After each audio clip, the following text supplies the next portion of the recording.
Hi, beautiful people. I'm back. President Trump delivers a message to Iranian leaders. We're going to get into it. And Doc, catch it a few minutes since I can't sleep. Oh, get some rest. Get some rest. You know, I sleep. I have weird hours of sleep, so that's why I'm up. I get up early. But I won't be with you guys too long today. But I hope you're doing okay. I'm going to get into a video. I hope that you're doing okay.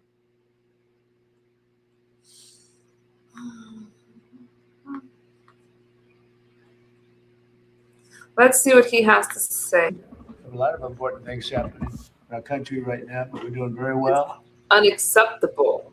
Most healthcare plans do not cover these benefits, but today I'm pleased to announce that the Department of Labor is issuing a new rule to formally create a fertility benefit option for employers that can be offered to all employees outside of their normal health insurance plans. It's a big deal.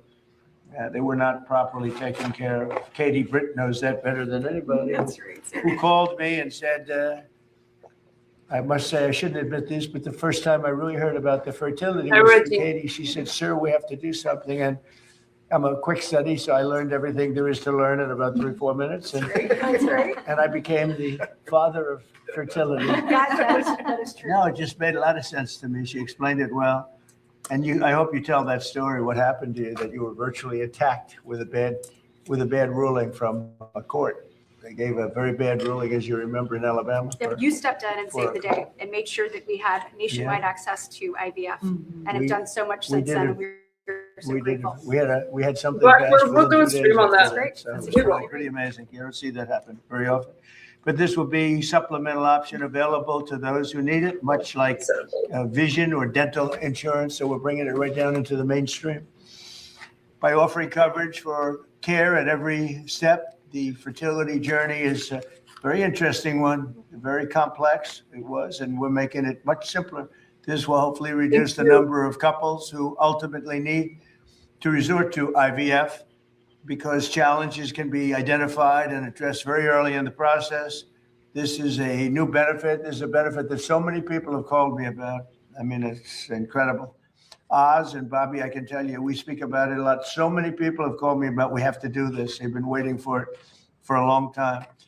But this is a new benefit or an option that will be a major help for millions of American moms that will result in more beautiful American babies. We like that. To further reduce the cost of fertility care, my administration has negotiated unprecedented most favored nation agreements with all of the world's leading pharmaceutical companies and nations. You think that was easy? That was not easy.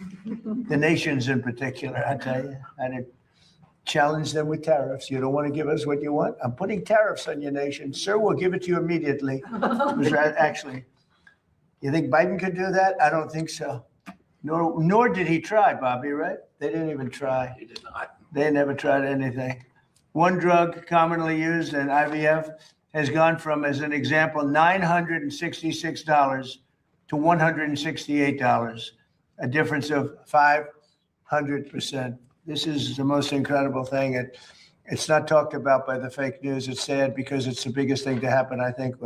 We're getting drug prices, prescription drug prices down by 400% or 500%, or depending on the way you want to phrase the question, you could say 400%, 500%, 600% Oz, and you could also say 80%, 70%, et cetera. It all depends on the way you phrase the question. I like the 500 better. And since we launched that website just a few months ago, it's called TrumpRx.gov. It's through the roof. Is that a correct statement, Oz? And by the way, you tell them that was your idea to call it Trump. It wasn't mine. It was, the president did not propose that name, but everyone else thought it was a great idea. It is working spectacularly well, incredibly effective at so many things. That there's not an American around buying a medication who should not check TrumpRx.gov first. We propose, Mr. President, it's going to save us $600 billion over the next decade. The kinds of savings we're going to achieve from the most favored nation drug pricing that Secretary Kennedy organized. And the media doesn't write about it. If a Democrat proposed it, it'd be front page news every day for the rest of your life. The media, they don't want to write about it. Think of it. We're reducing drug prices by 500, 600%, or 80%, or 75%. Anyway, it's all It's all about the phrasing of the question. And the media doesn't write about it. It's amazing. It's so sad. It's so biased. And that's why the media, their approval rating went down just today, 12%. You're 12%. That's why I got elected with 97% bad stories. I won in a landslide because you have no credibility. So I wish the media would write about it. It's probably the biggest story. Certainly it's got to be maybe the biggest story in medicine, if you think. I mean, where you get drug reduction prices of 60, 70, 80%. A pill that costs $10 in Germany costs in New York City costs $130, $140. Now the pill is going to go to $20 in Germany and $20 for us. So we're going to have the lowest prices anywhere in the world. And we can't get a story about it. They won't write it. It's the biggest medical story there is, and we cannot get a story about it. I think I'm going to ask Walmart for a little help if you don't mind. Because you people seem to get very good. You get very good publicity. I think if you could explain the trick, to let me know. But since we launched the website just a few months ago, over 19,000 Americans have used those fertility medicines and discounts and saved more than $15 million just in a short period of time, a matter of weeks. The Council of Economic Advisors projects that the number will rise to $4.6 billion over a fairly small number of years. Nobody's ever seen anything like this. And we had to get the countries. First, we had to get the companies. And the companies were pretty good, but they knew I couldn't get the countries. So they didn't care that much. I think when we got the countries, I think they said, what's going on? And yet they've done fine. They do more business and they do it from, they made it up in volume, right? They made it up in volume, as the old story went. There are many other ways our administration is supporting moms and women. We passed the largest working family tax cuts in American history. By far, we passed the largest tax cuts, not only for women, for everybody, but for women. So many working women. We passed the largest tax cuts in history. We also made a historic investment in rural health with $50 billion distributed across all 50 states, and that gives each state a lot of money. Over the next 5 years, $10 billion has already been distributed, and you see the results all over the rural part of the United States, which I'm proud to say I won by about 80% of the vote. And many states are investing in improving maternal health care. Every Democrat in Congress voted against this historic funding. The Democrats, well, they suffer from Trump derangement syndrome, to be honest. They don't even know what they're looking at. They can't even see straight. But I have a new way out. I'm going to propose something the opposite of what I want, and we will have massive amounts of legislation. No, just all I have to do is say, we will not build the wall. And they'll Diabolically. No, I'm going to do it, Katie. We'll put it in. I'm going to go the opposite. Whatever is bad, I'm going to go for it, and they'll approve what's good, finally. No, they've got serious Trump derangement syndrome, which actually is a disease. I'm hearing it is actually a disease. It's an honor. Today, we're also enacting groundbreaking child care reforms to improve federal child care programs, including Head Start and Child Care Development Fund that goes to each state. It's big stuff. These reforms will give states more flexible, lower costs, increase options, and empower parents to choose what care works best for them. There's a lot of options that you're going to have under this plan. You have, I think, pretty much maximum, Heidi, I think maximum options. And that's what we're looking for, maximum options at the lowest cost. And you've got a cost that if you were here a year ago, or if you were here like during the last administration, you're talking about a cost that would be 8 to 10 times more expensive than what we're doing. And same exact prescription, same exact medicine, same care at 10%. It'll also free up childcare funding for hundreds of thousands of additional children to support stay-at-home parents. In recognition of this ambitious agenda to support American mothers, today we're announcing a new website that is online right now. It's moms.gov. Moms.gov. You couldn't have put that in the Trump deal. You had to give me a new one, competition. This guy, he wants to make me work so hard. So explain moms.gov, would you please, Dr. Oz? Well, we're going to have a whole discussion about it, sir, a little bit later. If we could, we want Katie to speak a bit about the first issue you mentioned.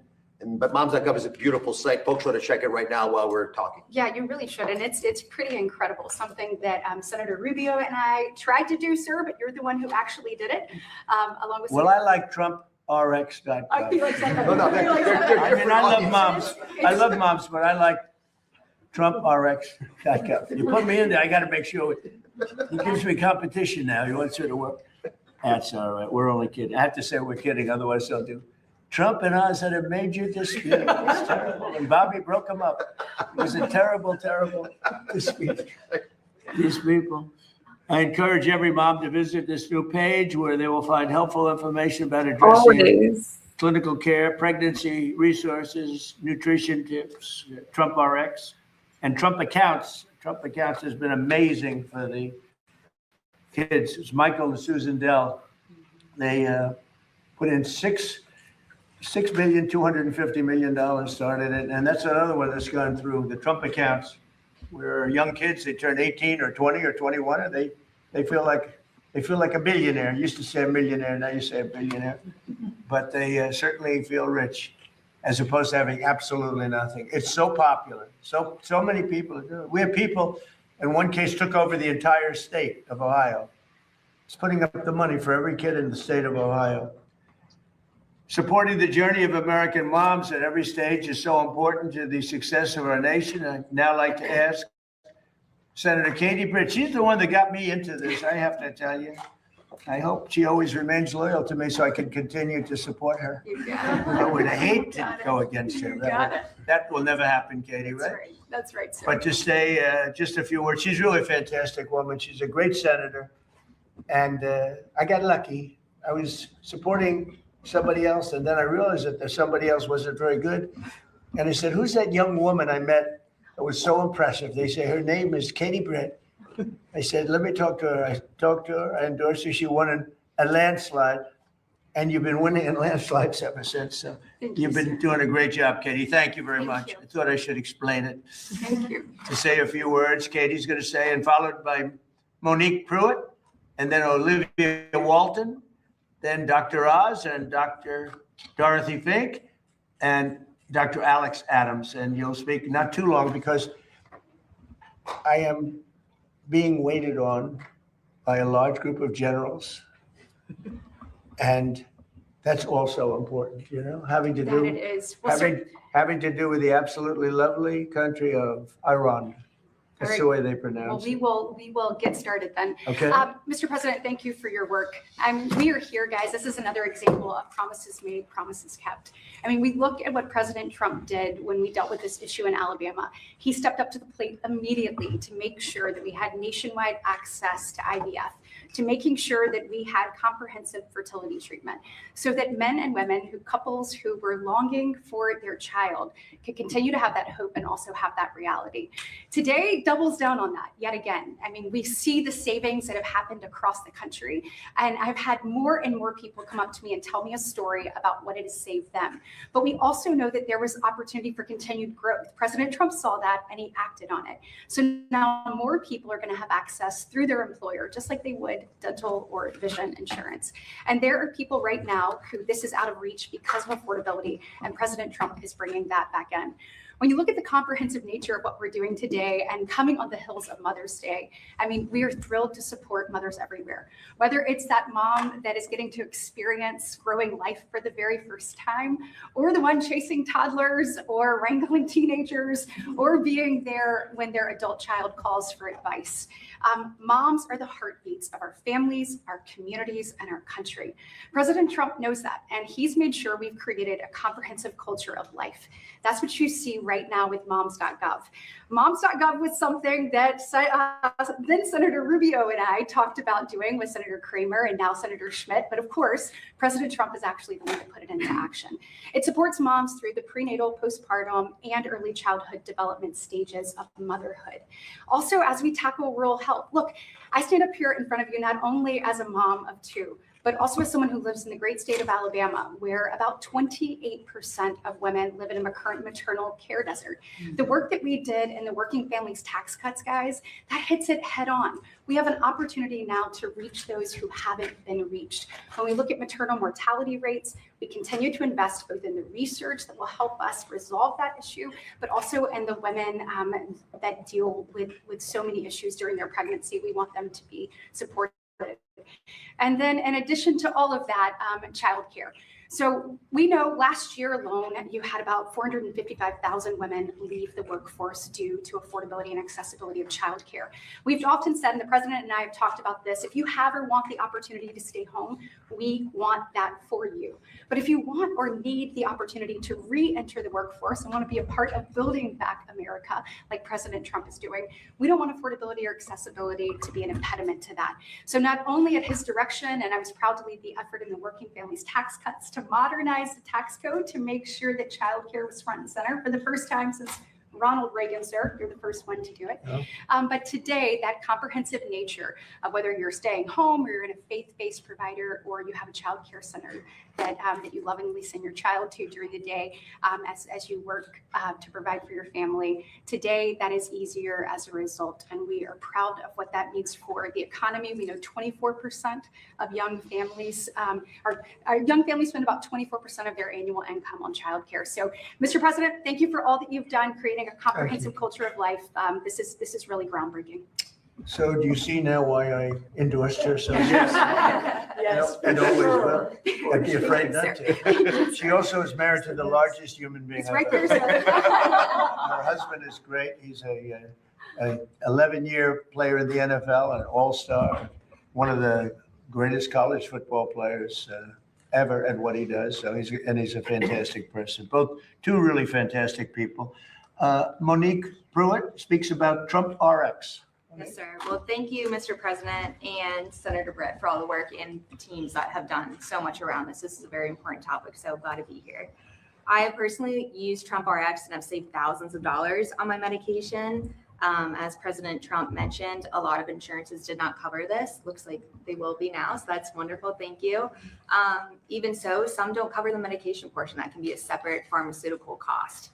So Trump RX has brought a lot of the prices of medications down. For me personally, Gonal F has been one of the main medicines that people use for egg retrievals, and that I cannot find it anywhere on any other website or for cheaper. So thank you so much to you guys for doing all the work. We really appreciate it from the IVF community. It's been amazing, hasn't it? The difference in cost. It's just incredible. I mean, you're talking about something where it goes down 5, 6, 7 times.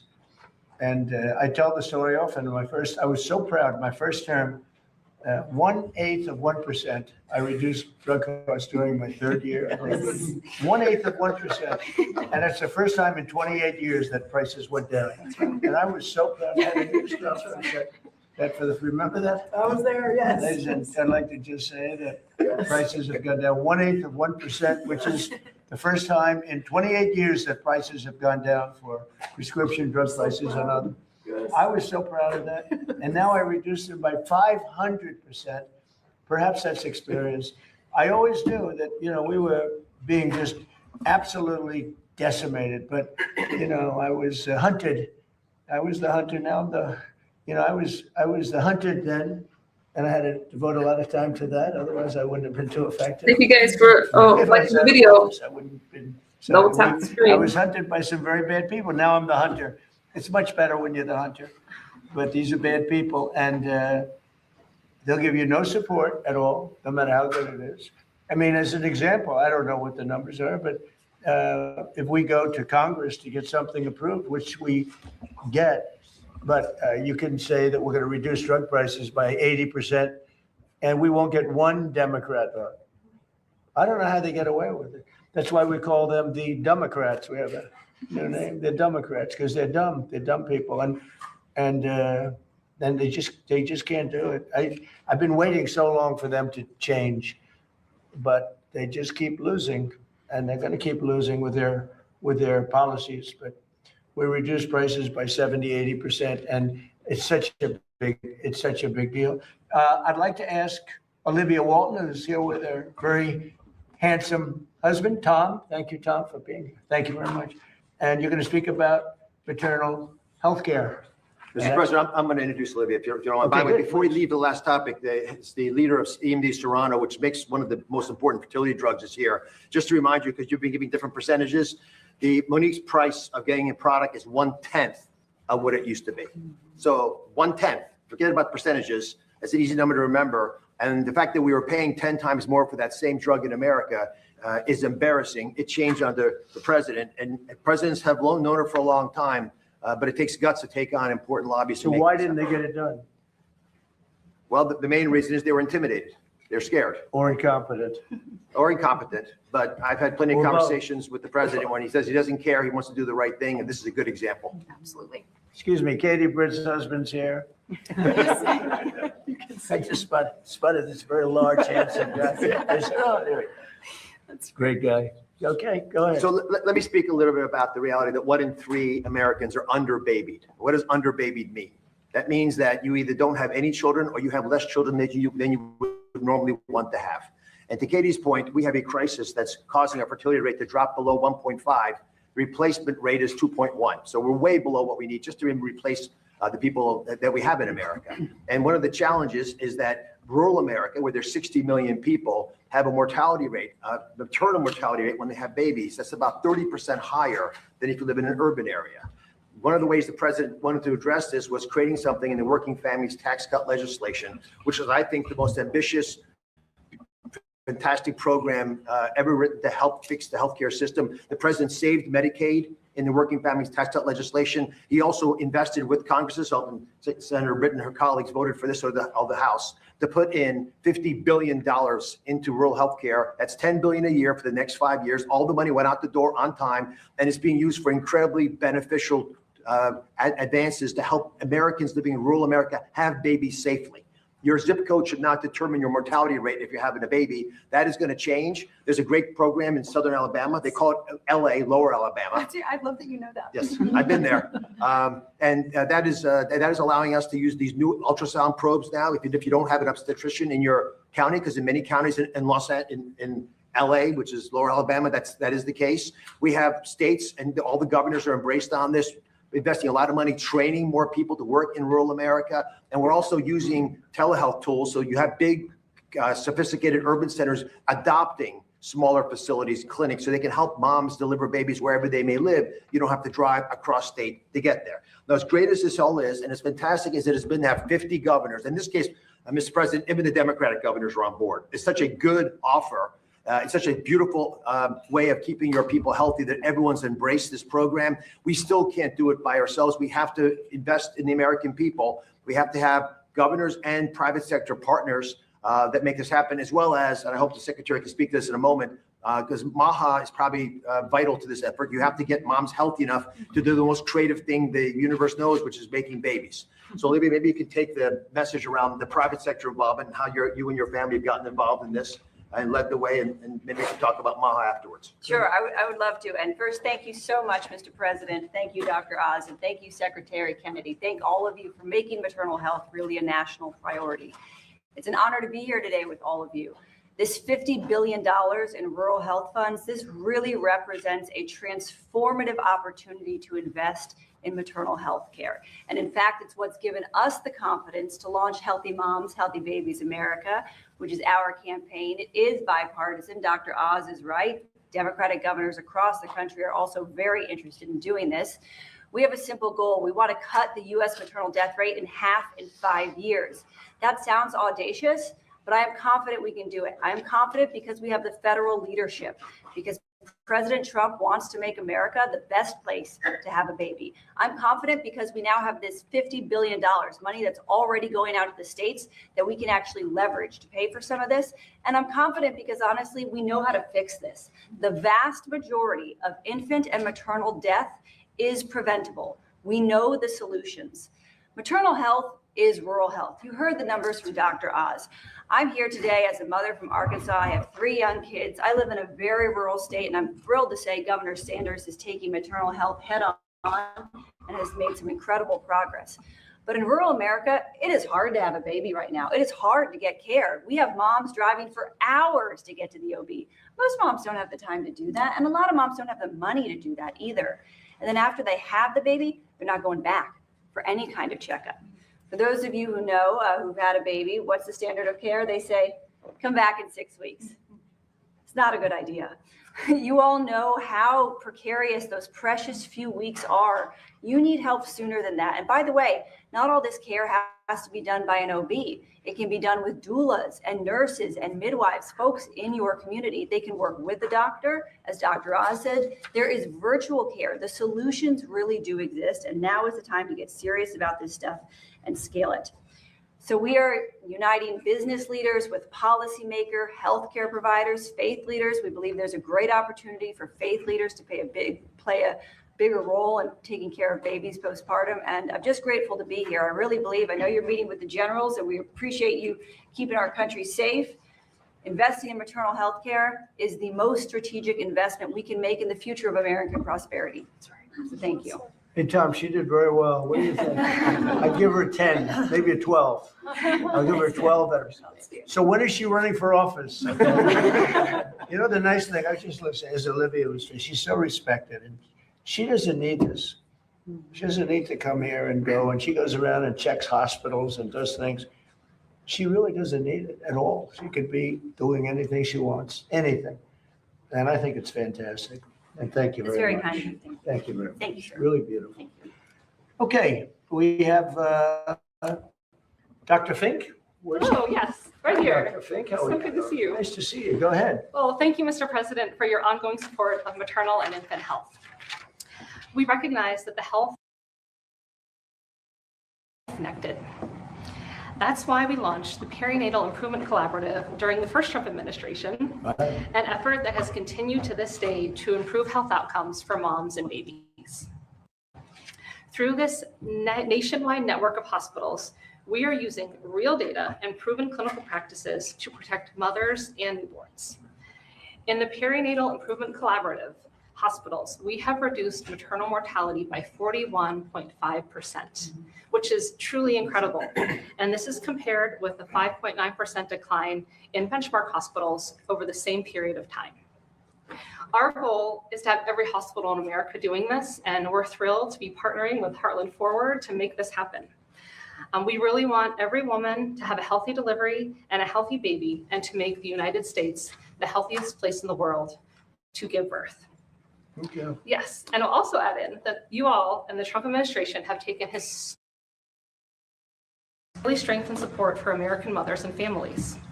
With the launch of moms.gov, we're highlighting all of the policy achievements that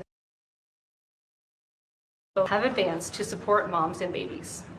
Moms.gov is a first of its kind resource that offers all sorts of guidance and information to support the health and well-being of mothers and their families. Moms.gov also really helps support expecting parents who are navigating difficult or unexpected pregnancies. We are committed to supporting women's health throughout motherhood and at every stage of life. Supporting women's health is not just a policy, it's a promise. Mothers help build healthy families, and that healthy families build a healthy. So I want to thank you, Mr. President, for the support of women's health. Thank you, Doctor, very much. Thank you. Well done. It's well done. Dr. Adams, please, about childcare. Thank you, Mr. President. This Mother's Day, we recognize the reality for millions of Americans, and that's childcare has become too expensive, too difficult to find, and too disconnected from the needs of working families. For years, Washington's answer has always been the same: more bureaucracy, more mandates, and higher costs for everyone. President Trump, you are taking a different approach. Under your leadership, we're advancing a child care reform package that puts parents back in charge. We're going to do three primary things. First, we're restoring parental choice. That means bringing faith-based providers back to the table. And it means recognizing the vital role played by home-based providers, relatives, and parents who choose to stay home during the earliest years of their children's lives. Second, we are cutting unnecessary red tape that forced providers to close, limited access to care, and made it harder for working families to find the support they needed. We're moving away from one-size-fits-all federal mandates and instead empowering parents to meet their child's unique needs. And then third, we're strengthening accountability to ensure taxpayer dollars are protected from fraudsters. Under the Biden administration, they essentially backed the Brinks truck up to states and sent the security home. We think Americans deserve better. We will ensure that these funds go to families who truly need support. Our goal is simple: more affordable options, more providers, more choices for parents, and more accountability for taxpayers.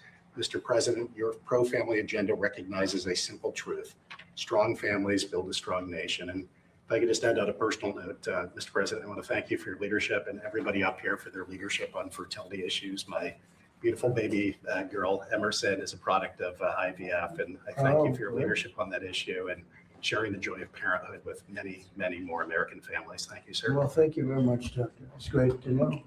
It's been really successful under this administration. And again, Katie, you were so helpful. Bobby, do you have something to say? Very, very briefly, Mr. President, I just wanted to stress what a huge win for the MAHA movement and for the pro-life movement. Moms.gov is one-stop shopping for IVF, for prenatal care, for postnatal care, for nutrition, for baby formula, and of course for Trump RX. We have, as Dr. Oz pointed out, a fertility crisis in this country right now. We just found out that we've dropped now to 1.57%. The replacement rate is 2.1. 100 years ago, we were at 3.27, so more than double than we are today. We are approaching the cataclysmic rates that Japan and China are now experiencing that is threatening their economy. It's a threat not only to our economy, to our national security, it's a direct threat to our Social Security Trust Fund, to the Medicare Trust Fund. President Trump has directed my agency to find out the cause of the fertility crisis. And that is part of this program. We're looking at the impact of metabolic challenges, which directly affect fertility, of obesity, which affects fertility, of endocrine disruptors, of pesticides, of this toxic soup that our young women are walking around today to try to figure it out. The fertility crisis for women began in 2007. For men in 1970, men had twice the sperm count as our teenagers do today. This is an existential crisis for our country. We had a series of presidents that were trying to discourage childbirth and motherhood in this country. We now have a president that is trying to encourage it. And I want to thank you again for your leadership. Thank you very much, Bobby. And there's another word, autism, that we're very much involved with. And I have my own ideas, but Oz and Bobby and everybody, they're really focused on it very hard. I think in a certain way, I would like you to look at the payment schedules, Bobby, because I think it's very skewed because of the payment schedules. You understand what I mean? Yes. We're bringing you some ideas. I think it Mr. has to President. be, I think it's crazy. I think that's what's happening. Can't pay more for that to a doctor. I mean, every person around is going to have autism. That's what's happening. So, because I really believe that that's very badly skewed. But more importantly, but I would like that done immediately. But more importantly, I think that some great progress has been made as to why, what is this thing that's happening all over the world, but here, what is it? What's going on? And there has to be something because it spiked so much over the last 10 years. It's spiked over the last 15 years. It's gone up many, many times. And I think it's a very important thing to mention. I mention it all the time, having to do with other subjects, and then I bring in autism. Anything having to do with medical, I always bring in autism. On another topic, we're looking very seriously at natural 7-OH and getting that approved, natural 7-OH. And we'll take a look at that very strongly. I think Oz and everybody were looking to see if we can do something there. A lot of people are asking for it. And thank you very much for the work on that. And with that, do you have any questions? Mr. President, you mentioned that you were going to be meeting with the generals on Iran. You rejected a deal for the weekend. Can you tell us anything about that proposal and what, if any, effort was made to break this deal? Yeah, it was just unacceptable. A lot of people said, well, Does he have a plan? Yeah, of course they do have the best plan ever. I mean, Iran has been defeated militarily, totally. They have a little left. They probably built up during this period of time. We'll knock that out in about a day. But I have a plan. You know, it's a very simple plan. I don't know why you don't say it like it is. Iran cannot have a nuclear weapon. They're very dangerous. They're very volatile. It's a terrible thing that's happened over there. They've killed 42,000 people in the last 2 months. 42,000. At least that's what we know of. 42,000 people. They killed numerous people over the last week, but they killed 42,000 people a month and a half ago. They were unarmed protesters, not at all violent protesters. And they started taking them out, shooting them. So we're not going to let them. That's the plan. You know, people say, what's the plan? The plan is very simple. The blockade, first of all, was a part of military genius, just like Venezuela was military genius. We have the greatest military in the world by far. And we're stocked up with great ammunition. We have much better stuff than we did 2 months ago when we first did the attack, which knocked them for a loop. But very simple. Iran cannot have a nuclear weapon. Can't have it. And if they did have it, the Middle East would be gone, Israel would be gone, and then hit Europe probably next. We're doing the service to the world. And this has gone on for 47 years. Other presidents and leaders of other countries that have the power should have done it, but they didn't do it. But it's a very simple plan. Iran cannot have a nuclear weapon, and they won't have a nuclear weapon. And they didn't want to go that far. If you can believe it, they didn't. How stupid. Are they stupid people? They didn't want to believe it. They think that, well, I'll get tired of this, or I'll get bored, or I'll have some pressure. But there's no pressure. There's no pressure at all. We're going to have a complete victory. We've already, in theory, had a complete victory from the military standpoint. The military, look, their Navy is dead. They have 150. They had 159 ships. Right now, they have 0, other than little speedboats that go around that got taken out 8 a day. Yes, my friend. They have no Air Force. They have no anti-aircraft. Now, they probably put the shoulder jobs into service over the last 3 weeks, probably. But essentially, they have no anti-aircraft. They have no radar. And frankly, the leaders have been killed at the first level, second level, and half at the third level. And then they come back and they want to negotiate, and they give us it's a stupid proposal. And nobody would take it, although Obama would have taken it, Biden would have taken it. What they took was far worse.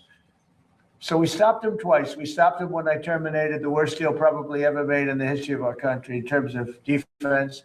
That was the Iran nuclear deal penned by Barack Hussein Obama. That would have given Iran a nuclear weapon within a year. They would have had it years ago. I terminated that in my first term. And then when that beautiful plane right there hit them hard, we really hit them hard. And they told me, I want to just tell you this because they like to say, oh, well, maybe it wasn't that hard a hit. Iran told me very strongly, because they intend to give us the nuclear dust, as I call it. It's easier than talking about other terms because it's a term everyone, but the nuclear dust, which is what we hit. They told me, number one, you're getting it, but you're going to have to take it out because the site was so obliterated that there's only 1 or 2 countries in the world that could get it. It's so deep and got hit so hard that there's no way they have the equipment to move it. You and China are the only 2 countries in the world that could take it out.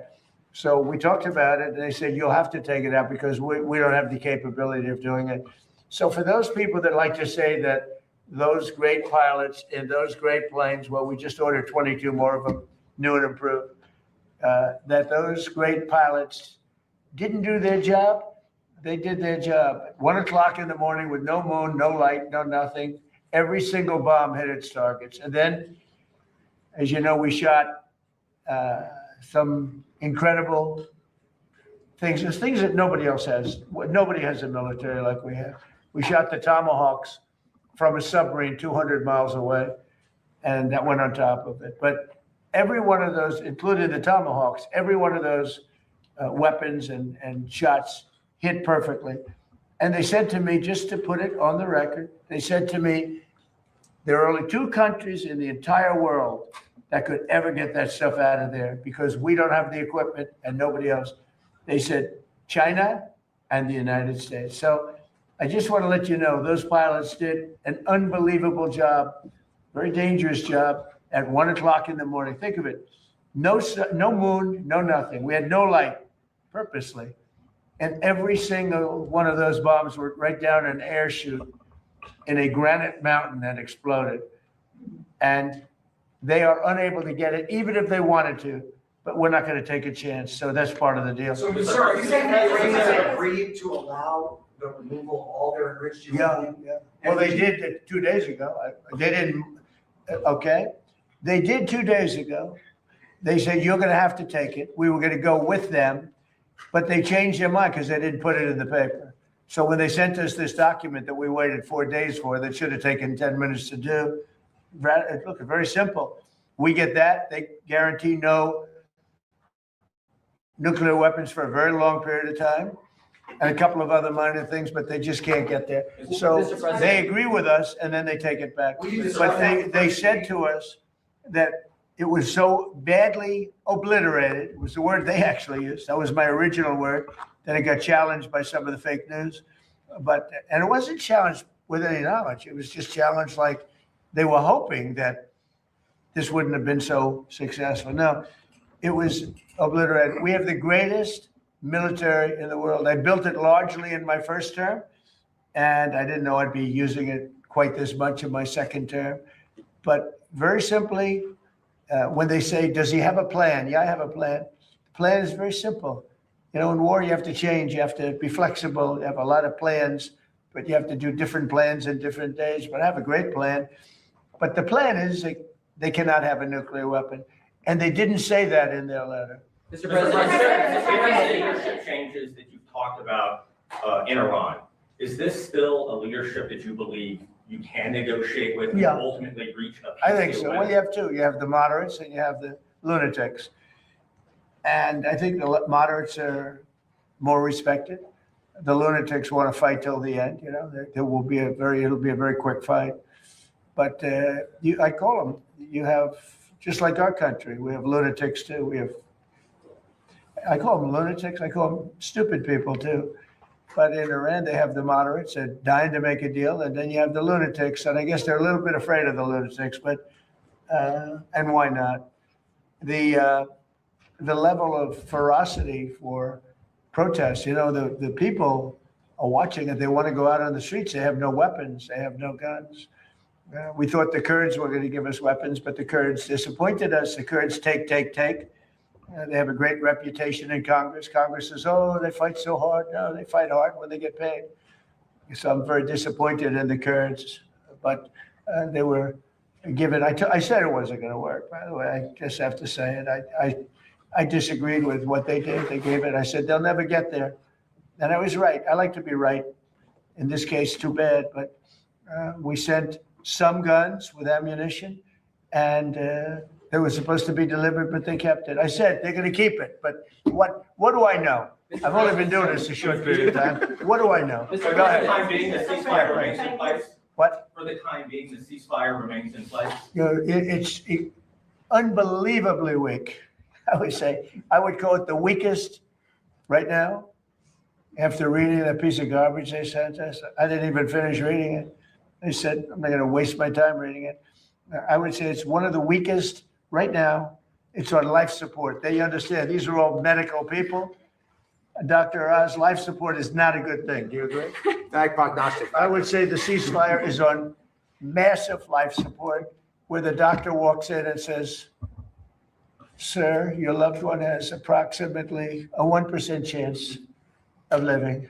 Yeah. Mr. President. Daniel, go ahead. Yep. One of the best reporters in Washington. Thank Go you, ahead. sir. Dr. Oz referenced this a little earlier. 2 questions on healthcare, if I can. The Council of Economic Advisors released a report saying that the most favored nation drug deals will generate about $529 billion in domestic savings over the next 10 years across all markets.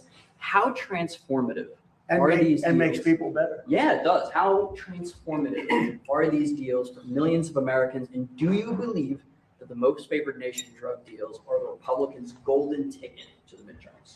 I think the Republicans should walk away with the midterms. Now, typically, whoever is president, they vote the other way. Nobody knows this. Do we have a psychiatrist in the group? Nobody knows why, because I think we've had the best president. A lot of people have said, even some radical left lunatics have said that we've had the best presidency, the best first year of any president. Look, I stopped 8 wars, got the largest tax cuts in history, the largest regulation cuts in history, all the things we've done, so many, like all of this that we've done. Medically, we've done so much. We did a thing called Right to Try at my first, and I could never understand it when I was a civilian, which wasn't so long ago. I haven't been doing it that long, but I always used to marvel at the fact that if they had a great drug and it had to go through the FDA, and the FDA guarded it and said, you can't use it. And if a person was terminally ill and the drug was showing great promise, the person's terminally ill, they wouldn't give it to the person because they didn't want to hurt the person. And I said, well, we need something on that. And it was very important to me. And I had no idea it would be so hard to get, but we got it in total. We got it in full. It's called Right to Try. That if you're terminally ill, you have the right to try a drug that has not gone even anywhere near final. If it shows even a little promise, and we've saved thousands of lives. It was very hard to get because the insurance companies didn't want it, the doctors didn't want it, because the doctors didn't want to be blamed. The drug companies didn't want it because if it didn't work, they didn't want it on their record. So what we did is we said, we're not going to count it on your record. If somebody's terminally ill and they take the drug, it doesn't work, we're not going to count it on your record. We'll have another record, a little smaller one that not a lot of people look at, but we're not going to count it on your record. So Right to Try has been one of the great successes. Again, nobody talks about it. We've saved thousands of lives on us, but you know what is maybe even more important? We've learned very quickly that some drugs work and some drugs don't. In other words, some drugs take a person who's terminally ill, and there are numerous cases. And without waiting 7 years, 10 years, by the way, we think we've cut it in half, but you do need a period of time. Without waiting many, many years, we know the drug works because we've taken people that were dead. We had a person given the last rites, gone. The kids are crying and started them on this drug, and the person became better. It works, and some don't work. But you learn really fast. It's called the ultimate test, I think, right? They test all these things. They use animals all over the place. They use everything to test. Person's going to die. So they didn't want it because they didn't want to be sued. The drug companies didn't want to be sued if it didn't work. The country didn't want to be sued. So I got everybody into a room and I said, we're going to do this, but if anybody uses it, they have to sign a document. They sign a very strong document that they're not going to sue the doctor. They're not going to sue the country. They're not going to sue the manufacturer, the pharmaceutical company. They're not going to sue anybody, but we're going to give it a shot. It has been, Right to Try has been so successful. It's been amazing. Nobody talks about it, but everyone knows how successful. Mr. President, there was a young man that we visited actually in Los Angeles, who's taking advantage of this program. Katie actually spoke to him by phone. It's from Alabama. That he reached out to you directly, and this is the same program that benefited him. And just to put numbers on the Council of Economic Advisors, it's between 500 and whatever it was, 30 million that you said, and $700 billion in savings. So we estimated $600 billion in total savings, and the impact on the American people, Mr. President, is 1 in 3 Americans leave a drugstore without their medication because they can't afford it. Even though they got a doctor's prescription, they know they can make a difference in their lives. That will no longer happen with the most favored nation drug pricing. And we're giving drugs like which, as you call it, the fat shot, the weight loss drugs to all beneficiaries of Medicare. Every senior in America can get them for $50 starting on July 1st. These are just inconceivably good prices, and they're so good, in fact, that we actually save the taxpayer money by reducing the downstream effects of obesity, diabetes, and hypertension. Mr. President, all possible because you took brave action. And again, the quick question we should be asking ourselves is why did this happen a decade ago? Katie, what do you think about that young man? That he has a new lease on hope, and it's because of you. I talked to his parents and they said, we feel so good about our country that we literally have the president and Dr. Oz and Secretary Kennedy doing everything possible to give our son a fighting chance. They said before, no one was listening, but you, Mr. President, took action. And Will Roberts, he is such a great young man. Well, Right to Try is so many people. Nobody talks about We're with him. Thousands of people, but it's also like this incredible laboratory of people that they're finished. They're terminally ill. They're not going to live. And we weren't given, and this went on for years. This went on Madam Secretary, you're doing such a good job with prices, agriculture. How's the beef doing? We got to get the beef down. We're working on it. That's the only thing. We got to get the beef down. But It's becoming but more affordable.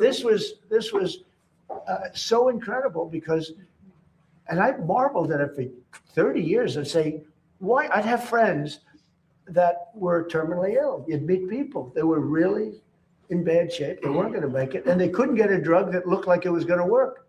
They couldn't get it. They asked me to get it. You have contacts. Could you get it? You couldn't get it. You go to jail if you get, and they were going to die. They'd die 3 weeks later, 4 weeks later. And we're saving a lot of people that were gone, that were terminally ill. And what we're doing is producing almost immediately. You can almost immediately approve these drugs. But it was very, look, legally it was a disaster because everybody would be sued. The problem is somebody would die and then they blame the drug and then the drug company gets sued, the doctors, the country gets sued. A member of the family goes crazy and you're settling for millions of dollars because you killed somebody that was going to be dead in 2 weeks. So I did that and I'm very proud of it. The other thing, doctor mentioned the fat drug. So think of it, $87 it would sell in London and $1,300 in New York for the exact same box made, I won't name the company, made by the same company in the same facility. $87 in London, $87 in Heidelberg, $87 in Paris, $1,370 in New York. And this went on for a long time. And I must tell you, he could be a famous guy. He's begging me not to release his name. He's a very highly neurotic, very fat, sort of a fat slob, I would call him. But he's a brilliant man. We know many of those people. He's a brilliant guy, actually. But he said, President, what the hell's going on here? He didn't need the money. He's rich as hell. But he just couldn't understand why he had to pay so little in London. He went to London and he couldn't understand it. He said, this is crazy. And it actually motivated me in a certain way because he was very smart. He did a study. He actually said his people and he traced this medicine and he found out it was the box here is the same box as he had in New York. It was made in the same plant and it cost 10 times more here than it did in London. And that there were worse stories than that. And I said, that's it. It's over. We're going to do it. That got me really motivated. He's begging me not to release his name because he is a well-known person. And I've so destroyed his reputation in terms of his physicality that he just doesn't want. I said, you've had a big impact on medicine because you got to me better than any normal person could have, He said, no, I don't want to. Okay, yeah, please. What do you hope to get out of the summit in China, and how much has the war in A Iran lot. changed the Look, agenda? I have a great relationship with President Xi. We're doing a lot of business, but it's smart business. We used to be taken advantage of for years with our previous presidents, and now we're doing great with China. We make a lot of money with China. I have a great relationship with President Xi. And I think you can see that with the fact that in Hormuz, they get a big percentage, 40% of their oil from Hormuz. There's been no ships coming in, no nasty ships coming in that we end up in skirmishes with. He'd like to see it get done. He doesn't want to see, I'll tell you what, look, I respect him a lot. And hopefully he respects me. He didn't respect our previous government, that I can tell you. The guy couldn't talk. It was ridiculous how that ever happened. Our country was hurt so badly the last 4 years. I say it all the time.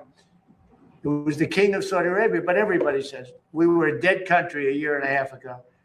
And now we're the hottest country anywhere in the world. And you know that better than anybody. You see that.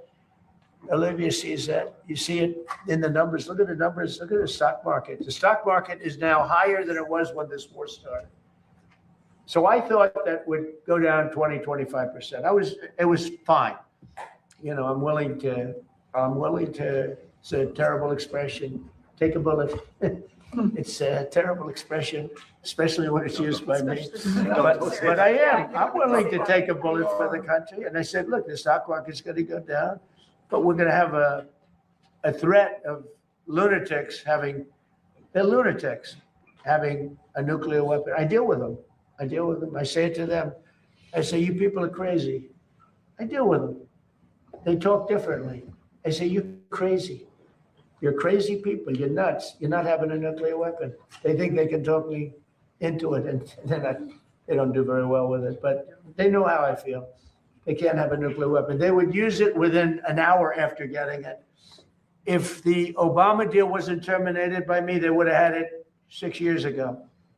And they would have used it immediately on Israel and also the rest of the Middle East. You saw that when they started shooting rockets.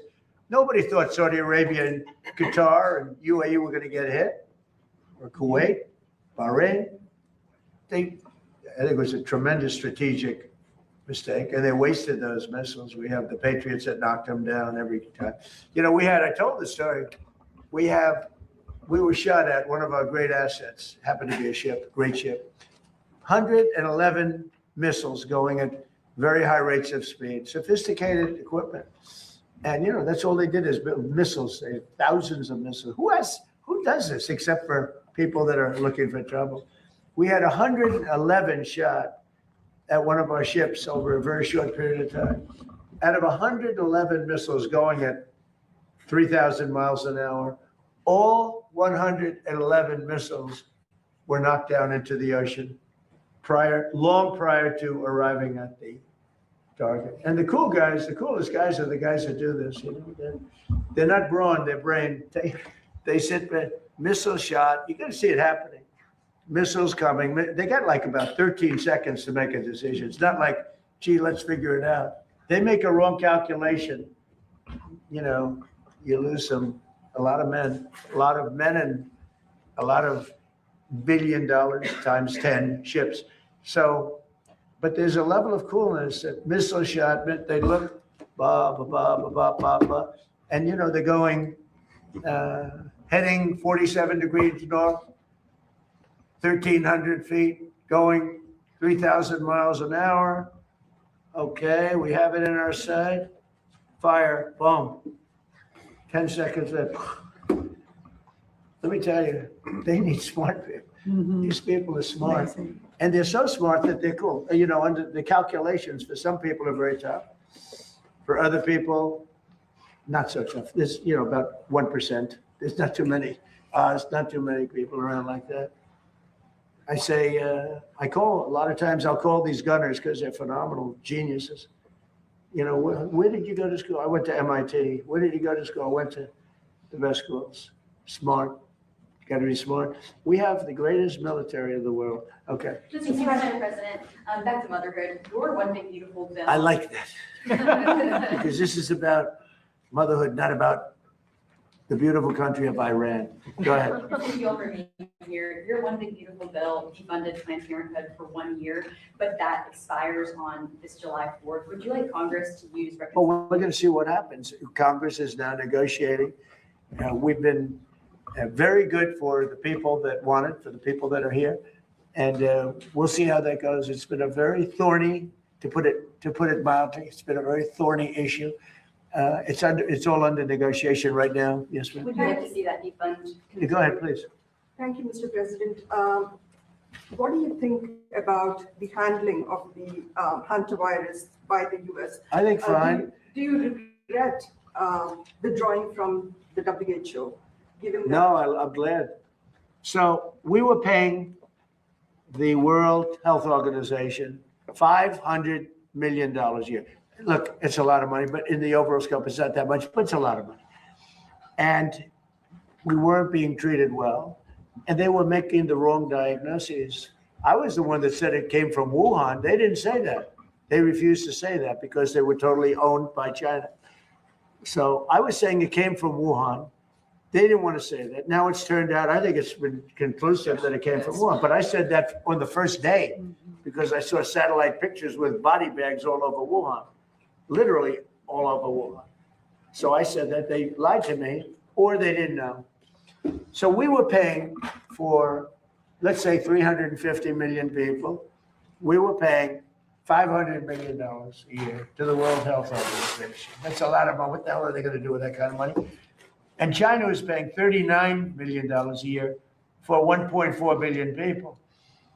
So I said, you know, you got your story wrong because we should be paying about $10 million not 500 million.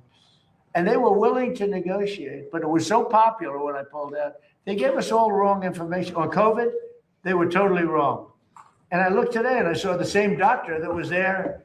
He's a good politician. I don't know how the hell he kept his job, but he was there telling us about this. Now, the one thing with this one is that it's much harder to catch. And we've had it for a long, it's been around for a long time. People are very familiar with it. So, I hope it's fine. All I can do is everything that a president can do, which is actually somewhat limited. But it seems like it is not easy to spread. In fact, it's in certain ways very hard to spread. We've lived with it for years, many years, and we think we're in very good shape. We're very careful. And Nebraska has done a fantastic job. They have a place there that those doctors are unbelievable, the job they've done. Yeah, please. Mr. President, are you going to suspend the federal gas tax? Yeah, I'm going to reduce until let me tell you, as soon as this is over with Iran, as soon as it's over, you're going to see gasoline and oil drop like a rock. Going to be dropping down like a rock. I mean, already, look, just on the basis of, things have happened. When it first came about, 20% of the oil came out of Hormuz. That's a lot. But, with time, it's like they go into Texas, they go into Louisiana, they go into Alaska, a lot of Alaska. Alaska's, sort of, it seems like very far away from Asia, but it's actually a relatively short trip by comparison to other locations they have to go to get oil. And they go into Alaska. In fact, our big problem is we're building bigger docking to fill up. But we've become very big on the filling station. We're a big filling station. And what's happening is when people heard about losing Hormuz, they said, oh, it's genius. They're finding other locations. And some of those people, I spoke to them, companies and countries, some of those people are going to continue to go to Texas. They like it better. They said it's an extra 45 minutes. They like it better. And it's sort of amazing, it found its way. So a lot of people thought oil would go to $250, $300. It's not. I mean, today it's at less than 100. Think of that. Now, when this ends, you're going to see it drop like a rock. How long are you going to suspend that tax for? Till it's appropriate, yeah. Mr. President, It's a small percentage, but it's still money. Mr. President, do you still believe a diplomatic That's a good question, Abe. with Iran, or do you only have military options? No, I think it's very possible. Look, I've had to deal with them 4 or 5 times. They change their mind. They're very dishonorable people, the leadership. Don't forget it's the 3rd level. The 1st level is gone. They were unreasonable. The 2nd level is more reasonable. The 3rd level, nobody wants to be president, They say, who wants to be president? There's nobody raises their hand. But they change their mind. I've had that in business many times. The mind changes, you call them. These people that you make a deal and then the next day they send you a document that takes 5 days to get there when it should have been there in 20 minutes. It's a pretty simple document. They will never have a nuclear weapon, yeah? Thank you, sir. I was speaking with Claire Lai this morning. She's the daughter of Jimmy Lai, and she told me that she's been praying and hoping that you'll be the one that brings her dad home. She says, of any administration, she thinks you're the one that could do it. You said Jimmy Lai. Jimmy Lai's daughter. And there's another gentleman, a minister, pastor, as you know. I'll bring them both up. I brought it up before. Jimmy Lai, I brought it up. The other one I just heard about this morning, actually. And I do bring that up. We've gotten, I don't know if you've been reading, John Cole, who's a great lawyer. He was a tobacco lawyer. Great guy. I won't say he's an older guy because he may be offended by that, but he is. He's a little older. And he's a wise man, actually. He made a fortune with the tobacco. He did the first tobacco lawsuit. And he's a great man. And he's brought back hundreds of people out of various Belarus. You read about that. And the leader has been fantastic. But somebody has to ask him. Biden never asked. We asked. And we were getting hundreds of people out of confinement and prisons that shouldn't be there, and hundreds, and many of them aren't even citizens of the United States. They're people that have been captured in some form, ministers, people that are really innocent people, and they're being held captive. And I bring up Jimmy Lai. Now, Jimmy Lai, he caused a lot of bedlam. I don't know. It's like saying to me, if Comey ever went to jail, would you let him out? It might be a hard one for me. Does that make sense? It might be a hard one, because he's a dirty cop. But Jimmy Lai isn't that way. But Jimmy Lai, he caused lots of turmoil for China. He tried to do the right thing. He wasn't successful, went to jail, and people would like him out, and I'd like to see him get out too. So I'll bring him up again. I have brought him up. There's another gentleman, a pastor, as you know, with a beautiful daughter and son-in-law that would like to see him get out. I'm going to bring his name up. Mr. President, what about Taiwan? Do you expect Taiwan to come up in your negotiations? Yeah, it always comes up. It always comes up. It's. I used to say Ukraine would. 4 years you never even heard the word Ukraine. It was never going to happen, and it was handled so badly. Ukraine should have never come up. They lost last month 25,000 soldiers, both sides. 25,000. They're losing on average 25,000 soldiers. It's like a meat grinder. It's horrible what's happening. That would have never happened had the election not been rigged. That would have never happened. And Putin and I would talk about it, but there was never any, he would have never done it. Taiwan, I equated a little bit to that. If you have the right president, I don't think it'll happen. I think we'll be fine. I have a very good relationship with President Xi. He knows I don't want that to happen. Very far away, very, very far away. We're just at 9,500 miles. We're 9,500 miles. He's 67 miles. It's a little bit of a difference, but there's a lot of support for Taiwan from Japan and from countries from that area. Do you think we should still be selling them weapons? The United States. Well, I'm going to have that discussion with President Xi. President Xi would like us not to. And I'll have that discussion. That's one of the many things I'll be talking about. We'll have he and I have gotten along well, other than with COVID. I was not, I was just not accepting of what happened with COVID. But other than that, he and I have he's a great gentleman. I find him to be an amazing man. And when I say that, the press always says, "Oh, that's terrible that he called him." He runs 1.4 billion people with a pretty iron fist. He loves his country, I can tell you that. President Xi, I look forward to being there. And if he felt anything, we wouldn't be doing it. But a lot of good things can happen. Now, we'll be talking about, he'll bring up Taiwan, I think more than I will. But I think that a discussion will be a little bit about energy and about the very beautiful country of Iran. Mr. President. And by the way, Iran is a beautiful country, but it's got people running it now that shouldn't be there, perhaps. Mr. President, just a couple questions. Outside of these amazing benefits from employers for IVF, there are a lot of women out there who either they work part-time or they self-pay for health insurance. Is there an option for cheaper IVF for those women? And what would you like to know? For IVF, bring it down to the cost that's associated. I don't know. Olivia, could you answer that question, please? We're trying to We're make. putting her through a little training here, Tom. See whether or not she's got it. I have no doubt she does. Go ahead. Just a softball from the president. And Healthy Moms, Healthy Babies Let's America. give this one to Olivia. We are focused on making America the safest and best place to have a baby.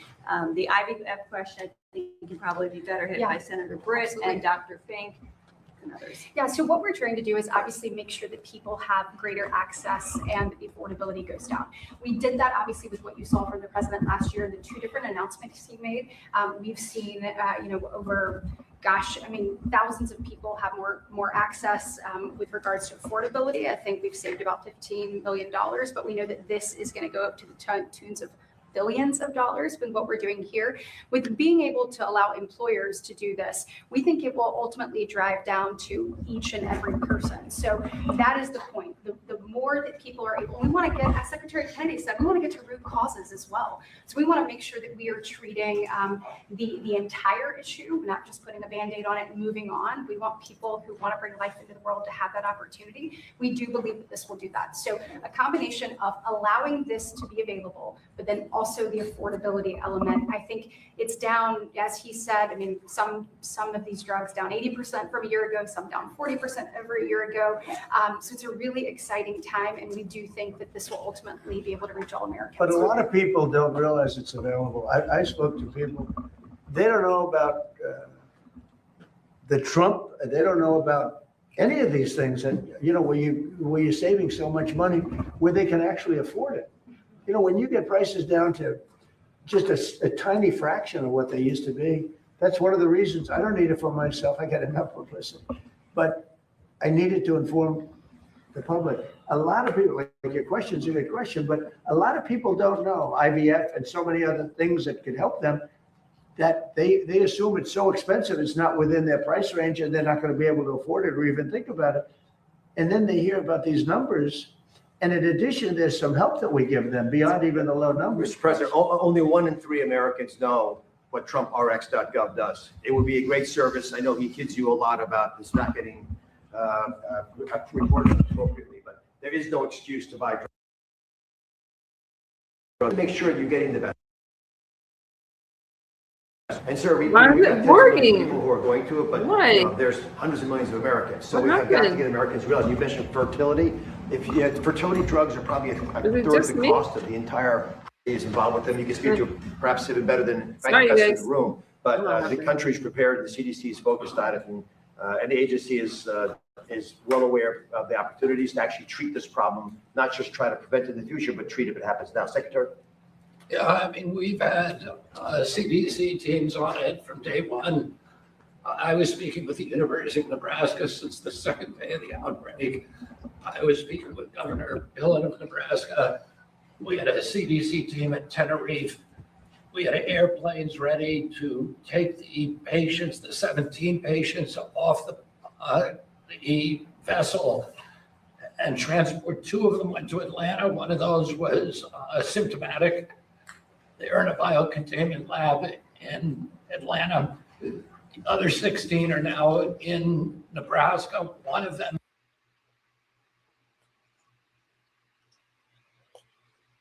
It don't look like this is going to play. We have this under control, and we're not worried about it. But the CDC took 4 days after the WHO issued its, alert. Why was it? Why did it take the US 4 days to issue an alert? It's not true. As soon as we determined that the virus was out there, we issued an alert. The alert means nothing. They acted very quickly. I saw the alert too.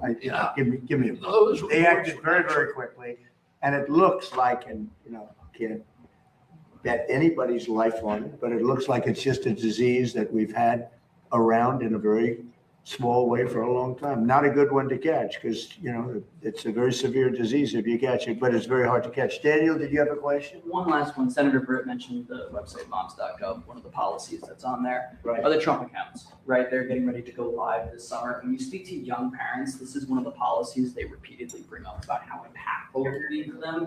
You just talk about why Americans need to know about this and how important it is for younger parents to move their kids there. So we've done more for young parents, I guess it's the way you could say it. Great, beautiful term. But we've done more for young parents than any administration ever. Thank you, H, for being a member. We're going to continue to do so. Thank you This so is, much. look at the people up here. They're all brilliant.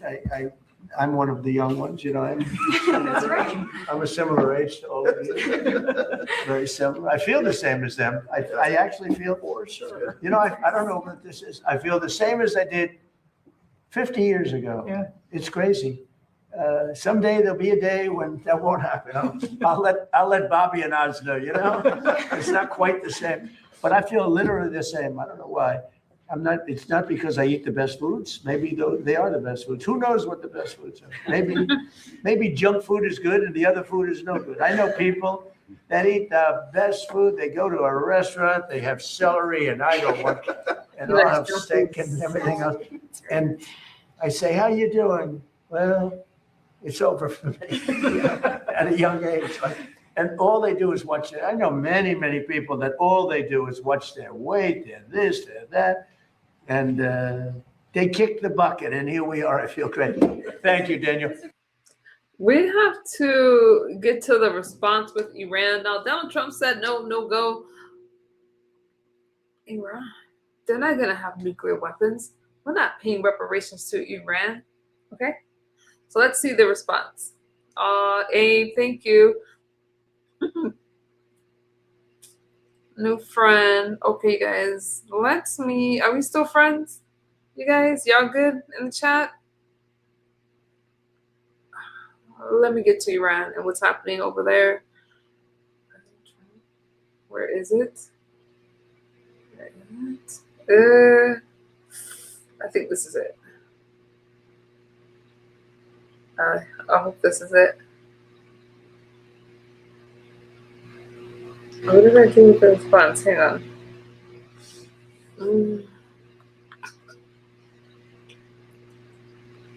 I think this is the response, you guys. We'll find out.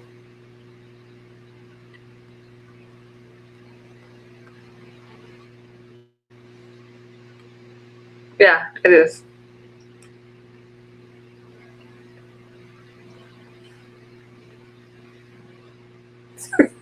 Sorry, it's early in the morning. I got you though. There we go. Forgive me. Trump says the ceasefire with Iran is on massive life support. Today, he ripped into the Islamic Republic's response to his latest peace plan, calling it a piece of garbage and stupid. Correspondent Alexandria Hoff starts us off tonight. She's at the White House. Good evening, Alex. Good evening, John. Well, according to the president, an agreement had been struck with Iran that would have allowed for the U.S. or potentially even China to go into the country and remove any remaining nuclear materials. But according to the president, when it came time for Iran to submit their side of the peace proposal, that part was left out. I would say the ceasefire is on massive life support, where the doctor walks in and says, sir, your loved one has approximately a 1% chance of living. The current ceasefire between the U.S. and Iran made more fragile by the latest Iranian peace proposal. They give us it's a stupid proposal. That piece of garbage they sent us, I didn't even finish reading it. They said, I'm not going to waste my time reading it. According to Iranian state media, negotiators offered that nuclear restrictions be discussed separately. The Islamic Republic of Iran has shown that it's serious in pursuing its national interests and inalienable rights. Additional Iranian demands reportedly include reparations from the U.S. and the formal recognition of Iran's authority over the Strait of Hormuz. UN Ambassador Mike Waltz is now pushing a resolution to condemn Iran for disabling the vital commercial passage. We cannot tolerate a world where two countries have a dispute and one country decides to just take over international waters and hold everyone else hostage. See, if they could attack a ship inside the territorial waters of Qatar, they can do anything. SV Anshan is the owner of a U.S. shipping vessel that was attacked by a suspected Iranian drone yesterday morning. No one was injured this time. In March, a crew member was killed when another one of the same company's ships was struck by an Iranian underwater drone. President Trump told Fox's John Roberts today that he may soon relaunch an expanded version of Project Freedom, the short-lived effort to protect commercial ships. Now, that project was suspended last week in order for these negotiations to play out. And the president today saying that he is interested in suspending the federal gas tax until gas prices do come down. Now, Congress would have to approve that. And today, Republican Senator Josh Hawley put forth legislation to do just that. Back in March, two Democrats also put forth similar legislation, John. All right, we'll see if the president does renew that escort program. Alex Hoff for us at the White House tonight. Alex. Our chief national security correspondent, Jennifer Griffin, is reporting live from Washington. She's got more on that for us. Jennifer? Sandra, President Trump says he is considering an expanded Project Freedom Plus to reopen the Strait of Hormuz. It remains unclear exactly what the plus part of the operation would entail after 3 U.S. Navy destroyers came under fire from Iranian missiles and drones last week as they patrolled the Gulf near the Strait of Hormuz. President Trump asked reporters to keep their questions today short and then revealed during his briefing with reporters in the Oval Office that his national security team was at the White House to talk about war plans. I am being waited on by a large group of generals.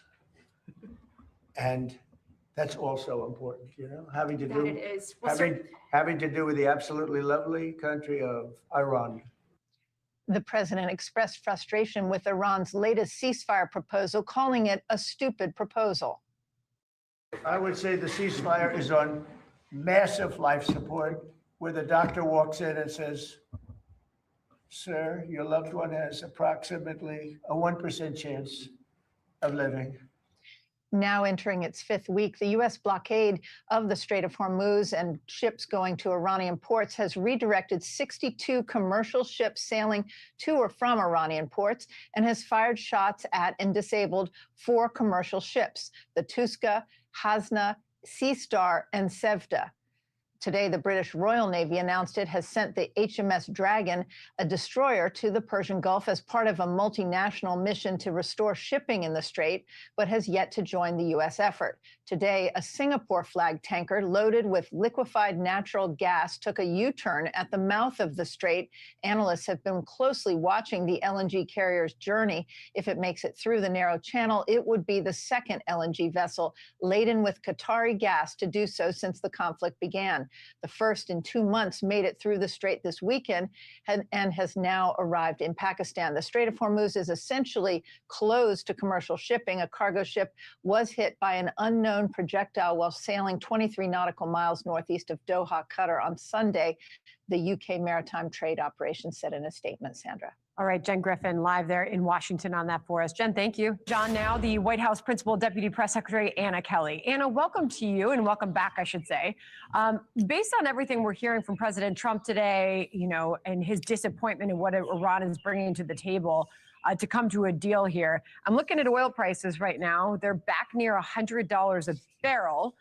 Up about $2.50 on the day. President Trump said again from the Oval Office today, he insists that this will drop like a rock once this all comes to an end. What is President Trump and what is the White House saying today about these high energy prices? Well, look, the president has been incredibly clear-eyed with the American people since prior to the start of Operation Epic Fury about what could happen if Iran tried to subvert the free flow of energy in the Strait of Hormuz. And he's right. Once this long-term and short-term volatility presented by Iran is removed, then those oil prices, those gas prices are going to drop dramatically. But look, I know there's a lot of confusion, it seems, on the Iranian side and in the legacy media about the state of play right now with Iran. Let me be very clear. Iran has been incredibly decimated. Military, their navy is at the bottom of the ocean. Their ballistic missiles are destroyed. Their production facilities are demolished. Now they are being totally crippled economically by the weight of Operation Economic Fury. So the president is not in a rush. He has all the cards at his disposal because he knows that Iran is getting weaker and weaker by the day while the United States is getting stronger and stronger. Hey, Anna, it's John here. I was just talking to General Pernaro about that very fact that the president said that he thinks that they're eventually going to fold. He doesn't know how long it's going to take, but he does seem to be quite comfortable at the moment to allow the Iranian regime to just kind of twist in the wind as its economy crumbles because of the American blockade. But he did say that he may reopen up this idea of Project Freedom and do it on an enhanced basis that might involve some more military action. Well, the president, of course, is never one to rule out options for himself. He always possesses all options on the table. And look, that's why it's incredibly important, I think, for the Iranian regime, again, to recognize the dismal reality of their situation. Karg Island is overflowing. They are losing $500 million every single day because they can't transport oil anymore. As your last guest said, that is the bulk of their economy. So it is in Iran's best interest to get incredibly serious because the United States is interested only in a deal that is going to protect the long-term security of our country, that is going to eliminate this nuclear threat for good, and to put America first, as this president always does. Anna, just a short time ago, the White House gave us a heads up on some of those big CEOs that will be traveling with President Trump to China for his meeting with President Xi this week, among them Apple's Tim Cook and others. Can you give us a preview of this China trip?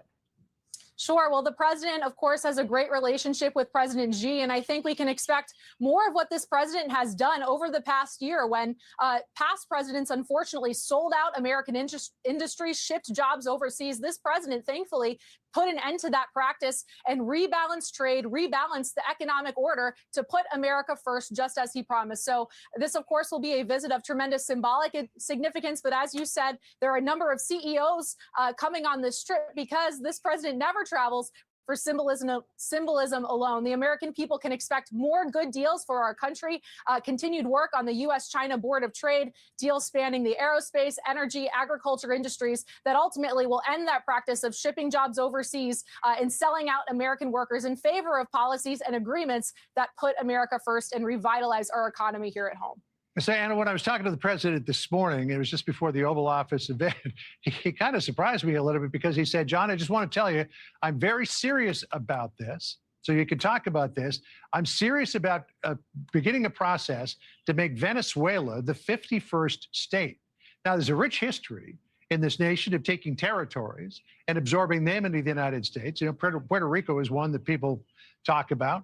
But this would be the first time, to my knowledge, that a sovereign country was ever invited to join the United States of America. How would that work? Well, John, I won't get ahead of what the president was comfortable sharing with you as far as those plans go. But look, this is a president who is famous for never accepting the status quo. He is always considering a host of options to improve our country. And of course, Venezuela, now led by President Delcy Rodriguez, is working incredibly cooperatively with the United States. So I won't get ahead of any plans that the president may have to that effect. But look, this has been a tremendous success. The United States revitalizing our relationship with Venezuela and in turn improving the economic situation of both countries and our people. Anna, before you go, we have seen the Wall Street Journal today reporting that President Trump is going to take action through an executive order to start to lower those beef prices. He's going to address the tariffs to increase imports. What can you tell us right now? Well, I won't get ahead of the president on any actions he may take. But look, this president has been very clear about both standing up for our farmers in this country, taking a number of actions to end red tape, to improve export markets for our farmers, while simultaneously lowering prices for consumers. So I won't get ahead of any actions that the president may take to that effect. But this president will always stand for both our great farmers in our country who turned out for him in droves this past election, while simultaneously delivering on his promise to end this era of economic inflation under Joe Biden and reduce prices for all consumers across this country. President Trump previewing his discussions with his Chinese counterpart later this week in Beijing. Let's get some thoughts tonight from Fox News chief political analyst Brett Hume. Brett, good to be with you. So the president said that about 40% of China's oil comes through the Strait of Hormuz. About 10% of that comes from Iran. 30% comes from other countries in the Gulf region. So China does have a vested interest in getting this strait open and keeping it open. I think that's right, John. It does. But China is said to have considerable stockpiles of oil on hand. And it may now feel that the president is in a jam. And it's a good question whether Xi Jinping, despite the president's claims about their great relationship, will be in any frame of mind to want to help the president out here. The president obviously would love that. And, you know, he loves to talk about how good his relationship is. But I have my doubts as to whether he's going to get much help from Xi Jinping at this stage. I think the president hoped that this would all be behind him and he would have a triumph to point to in his discussions with Xi Jinping. So I think it's going to be a good question here, what he can get. Yes, because, you know, folks at home remember the president was supposed to go to Beijing to meet with Xi last month, but he postponed that because of the conflict with Iran. And I think you're right that the president hoped that this was all going to be over. But some folks, including former Marine General Arnold Punaro, think that Xi Jinping just might be able to play some sort of positive role in finding a way to a peace deal, maybe by leaning on Iran a little bit. This is what he said. They get about 10% of their oil from Iran, but They buy 80% of Iran's oil exports. So they can put pressure on Iran and say, look, if you don't do what's right and don't do something reasonable, we're going to move elsewhere. To that point, China has been buying more oil and liquid natural gas from the United States, but you still don't think that Xi Jinping would be in a mood to help the president out here? Well, I don't. Unlike the president, I don't think Xi Jinping is at all sentimental about the relationship between the two men. The president kind of seems to be at times. I think certainly it is clear that China could help if it wanted to, because it's been an ally of Iran, and Iran is at the point now where it has fewer and fewer allies. It seems every day they've alienated, nearly all the Gulf Arab states, the Gulf oil states. And they got to be looking around the world for friends. Russia is weakened and hasn't been able to do much of anything to help Iran, although it is an ally. So I think that if China decided to weigh in here, it could make a big difference. Yeah. The question I have is whether they're going to be in a mood to do it. But the president's bringing with him a who's who of American business leaders. I mean, everybody from Tim Cook of Apple to Elon Musk. I think that's to, in some way, remind Xi Jinping, hey, there's a lot more currency for you, and having a good relationship with the United States than, helping support that rogue regime in Iran. Yeah, I suspect, John, that may well be right, but I think those leaders, those figures, are probably more involved in the discussions about trade, which I think will be an important part of the agenda this time. We have some real issues with China on trade, continue to have them. They cheat like crazy on patents and they try to steal our stuff and so on. I think the president would like to get some kind of help on that as well. All right. Well, we will be following this closely. We'll see what happens. Brett, always good to catch up with you. Thanks so much. Well, the high-stakes showdown with Iran could be reaching a breaking point. President Trump eviscerating the terror regime's lackluster counterproposal to the latest U.S. peace proposal. Here's what 47 said earlier. A lot of people said, well, does he have a plan? Yeah, of course I do have the best plan ever. A very simple plan. I don't know why you don't say it like it is. Iran cannot have a nuclear weapon. And they give us it's a stupid proposal. And nobody would take it, although Obama would have taken it, Biden would have taken it. What they took was far worse. You have the moderates and you have the lunatics. And I think the moderates are more respected. The lunatics want to fight till the end. For the time being, the ceasefire remains in place? It's unbelievably weak. I would say, I would call it the weakest right now. After reading that piece of garbage they sent us, I didn't even finish reading it. They said, I'm not going to waste my time reading it. I would say it's one of the weakest right now. It's on life support. And leave it to the Dems to always root for America's failure in the conflict with Iran, just as a way to try to stick it to President Trump. This conflict has been a massive disaster, and Donald Trump himself is an embarrassment on the world stage. What is a president willing to give up? What are the Iranians willing to accept? And they're now in a better position than they were, ironically, several months ago. And negotiate. It also points out why it was so stupid to start this war in the first place. It's actually put Iran in a stronger position, at least for now. Leanne, can you please help make sense of this and why the Democrats, or how the Democrats, can say that Iran's in a stronger position now? Well, they're clearly not. Ask the IRGC how they're feeling. 3 short months ago, they had a Navy. They had endless stockpiles of missiles. They had copious amounts of drones. Now they are militarily degraded, economically decimated. Several dozen of its leaders are as dead as the 42,000 peaceful protesters that they killed. And the list goes on. And the president holds all the cards. The U.S. is in a very strong position here, Emily, because this is what leadership looks like. We have a commander-in-chief who's not going to do what other presidents did: coddle, capitulate, and cave to the state sponsor of terror, the largest in the world. The calls for death to America and death to Israel were so loud that there's a guy that won't ignore it anymore. He won't look the other way at this inhumane state sponsor of terrorism who has killed more Americans than pretty much any other country. Wake up, everybody. And look, Jack Reed saying that is just false. You're allowed to say what you want on TV. He's not under oath. In fact, when he's interviewing witnesses on his committees in the United States Senate, the witnesses are under oath. Jack Reed and Cory Booker never are. So they have no incentive to ever tell the truth. How in the world, by any measure, is Iran in a better place now? Just 2 weeks ago, or last week, they tried to shoot at 2 of our destroyers and couldn't even come close. They were like a kid at a carnival game with a water pistol. So to say Iran's in a better position, Iran was in a much better position when Barack Obama was giving them billions of dollars, pallets of cash. They were in a much better position when John Kerry went over there to negotiate the JCPOA. They were in a much better position when Israel was on its heels. They were in a much better position when the Gulf states weren't helping us out. And so by any measure, we are winning, but war takes time. And I would remind my people, I would remind my friends who have objections to this war, peace through strength also necessitates the strength part as well. Last point, because Cory Booker, New Jersey, what do we have, 10 million people now, my home state? I'm a Jersey girl forever. We can't do better than this guy. He's so jealous of Donald Trump that it makes him zealous about a war that the U.S. is winning. He represents the United States of America. He ought to behave like that when he's on a Sunday show. Look at him. He ran for president in 2020. Cue the laughter. He ran for president. And you know how many electoral votes he got? 0. The same number as Kamala Harris, the same number as all these people who are jealous of Donald Trump because he's the president and Cory Booker's not. What is his body of work? What is he doing that he's giving China and North Korea aid and comfort to insult our commander-in-chief and our president when he's on his way to China to show who the real superpower is? 0, the same number of hairs on his head, Kennedy. Yes. Talk to us about, And he also was a lackluster tight end at Stanford, I'm told.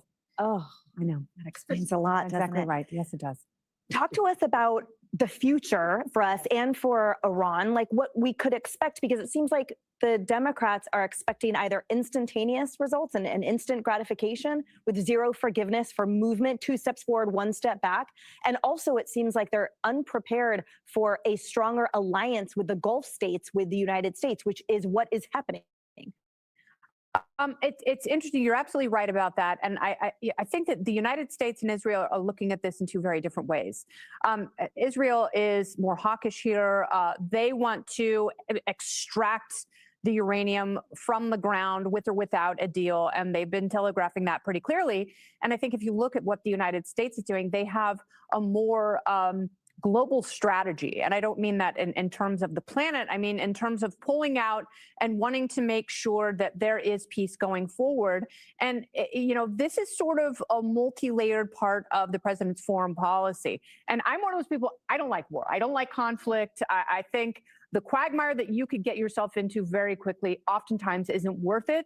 But I will give the president enough grace to say, if this is something where it started with the Abraham Accords that he is only going to add on to, and it is going to change the face of especially energy policy in the Middle East to make us all safer and to make countries like Iran that wants to cooperate with their neighbors, if it is going to help people who were displaced by the revolution in the late 70s, if they can go back to their homeland, then those are all net benefits. And it also, if peace and prosperity are the goal, then that is the American foreign policy that everyone should stand behind. And I think we have to be very careful of not demonizing everything the president does, because it also comes off being very anti-American.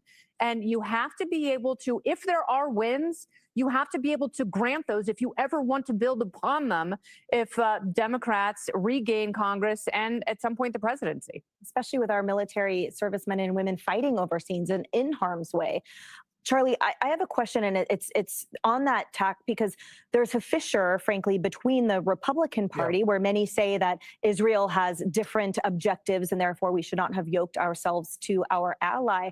But to Kennedy's point, don't we have a shared interest in obliterating, to use Hillary Clinton's terminology about Iran, a sworn enemy that the can was just being kicked down the road from prior administrations? Well, I think one of the dumbest things that we have heard from some quarters on the right of Trump supporters or former Trump supporters is this idea that Trump is acting at the behest of Israel. It's absurd, as if America doesn't have any interest in the Middle East in terms of oil and things like that.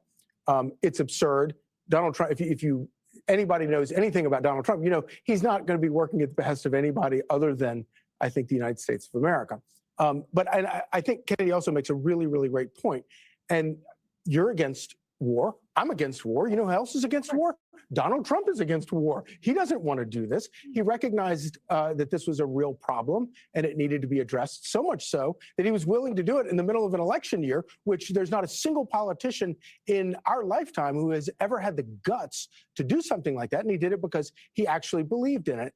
One of the things that I think gets lost in all of this is, like you say, if they're going to build on the Abraham Accords and actually solve a problem that has been a nightmare for our country for decades, especially over the past 25 years, where we have been embroiled in some unending wars, if it ends the incentive for future politicians to get involved in never-ending wars in the Middle East, I give him all the grace period that he needs in order to accomplish that, because I trust this guy way more than I trust any of the buffoons that might follow him and get us into another one of these stupid wars. Yeah, I'm going to say you. Well, you know, it's interesting because we have this back and forth with Democrats and Republicans. Obviously, I'm not listening to any of these Democrats who are, trumpeting this, Iran is in a better position. It's nonsense. And I think most people know that. But I am tuning into various voices who are against the war. I'm like, sell me on this, because to me, it looks like the U.S. is in a very advantageous position. So I want to hear from these people, maybe like-minded people, maybe people on the right, but they haven't sold me. But you know who has? I have this app on my phone. I listen to radio stations all around the world. It's great. The world and in Europe, they have a rosier view of this war than you would expect. And the headline that jumps out, multinational coalition seeks to secure Hormuz. What are they talking about? The U.S., Israel? No, it's France and the U.K. They're in there now. Add that to Saudi Arabia, UAE. I just wrote these down. These are all helping out the U.S. effort in the region. Qatar, Bahrain, Kuwait. So if you look at the way the world is reacting to this, instead of U.S. politics, you see it's a lot closer to what Donald Trump, his description of what's happening there. And the, this back and forth, it's to be expected, right? But look what is going on. And, that's the way it's proceeding. Yeah, a multinational coalescence. And to underscore your point, this is why the Secretary of War said his biggest adversary are the Democrats on the Hill. Intel analyst and founder of Power Us. He is a drone warfare expert and a Fox News contributor. Brett, great to have you on the show as always. I mean, you heard Lucas there right now, and the president calling the ceasefire, saying it's on massive life support. Iran had to know, Brett, going into this, that pushing off these uranium talks, these nuclear talks, was a non-starter. I mean, this is not a serious response from them.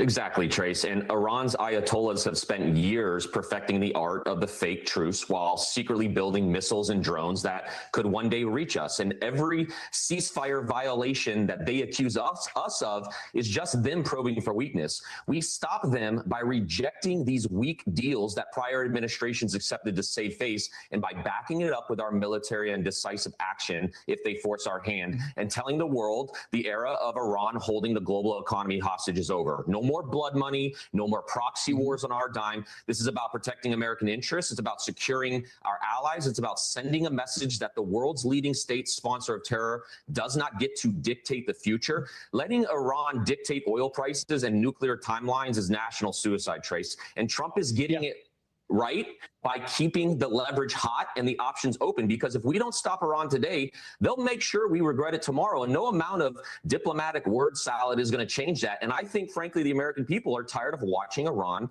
play these games. This ceasefire was supposed to buy time for real concessions, denuclearization, an end to their terror funding, opening the strait for global commerce. But instead, Iran's response reads like a ransom note from a regime that's been cheating the world for decades. Trump calling it on massive life support, that's the understatement of the year, right? We cannot afford to let them regroup, Stopping Iran means maximum pressure right now, keep the blockade tight, hit their proxies where it hurts, and make it clear that any nuclear sprint ends with consequences that they can't survive. We're not going to let them dictate the terms to the West or keep funding jihad. That is not peace. That's playing Russian roulette with the world's most unstable regime, and the American public, frankly, deserves leaders who refuse to pull the trigger on that type of weakness.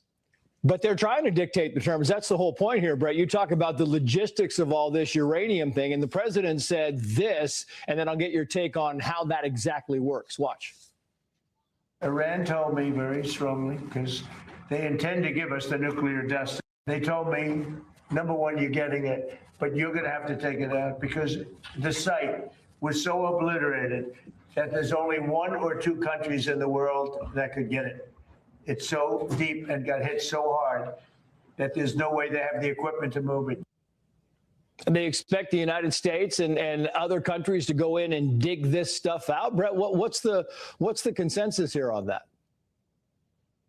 Well, I'm sure tactically we have a plan for that. I think, though, the most important thing to think about is, at least right now with this ceasefire, it happened because of America's overwhelming pressure and our strength. That is what restored deterrence, and that is what is going to stop a nuclear-armed Iran. Iran only respects power. They don't respect ambiguity. The reason they're even back at the table at all is because the United States military reestablished credibility. And so, you know, when it comes to dismantling their nuclear program, in the end, it is going to probably have to be on us. But every single small skirmish, I'll tell you, in the Strait of Hormuz, it proves why we can't trust this regime even for a second. They're trying to close the waterway. They attack nuclear shipping. They fire on our partners. And then they cry victim when we escort vessels and defend ourselves.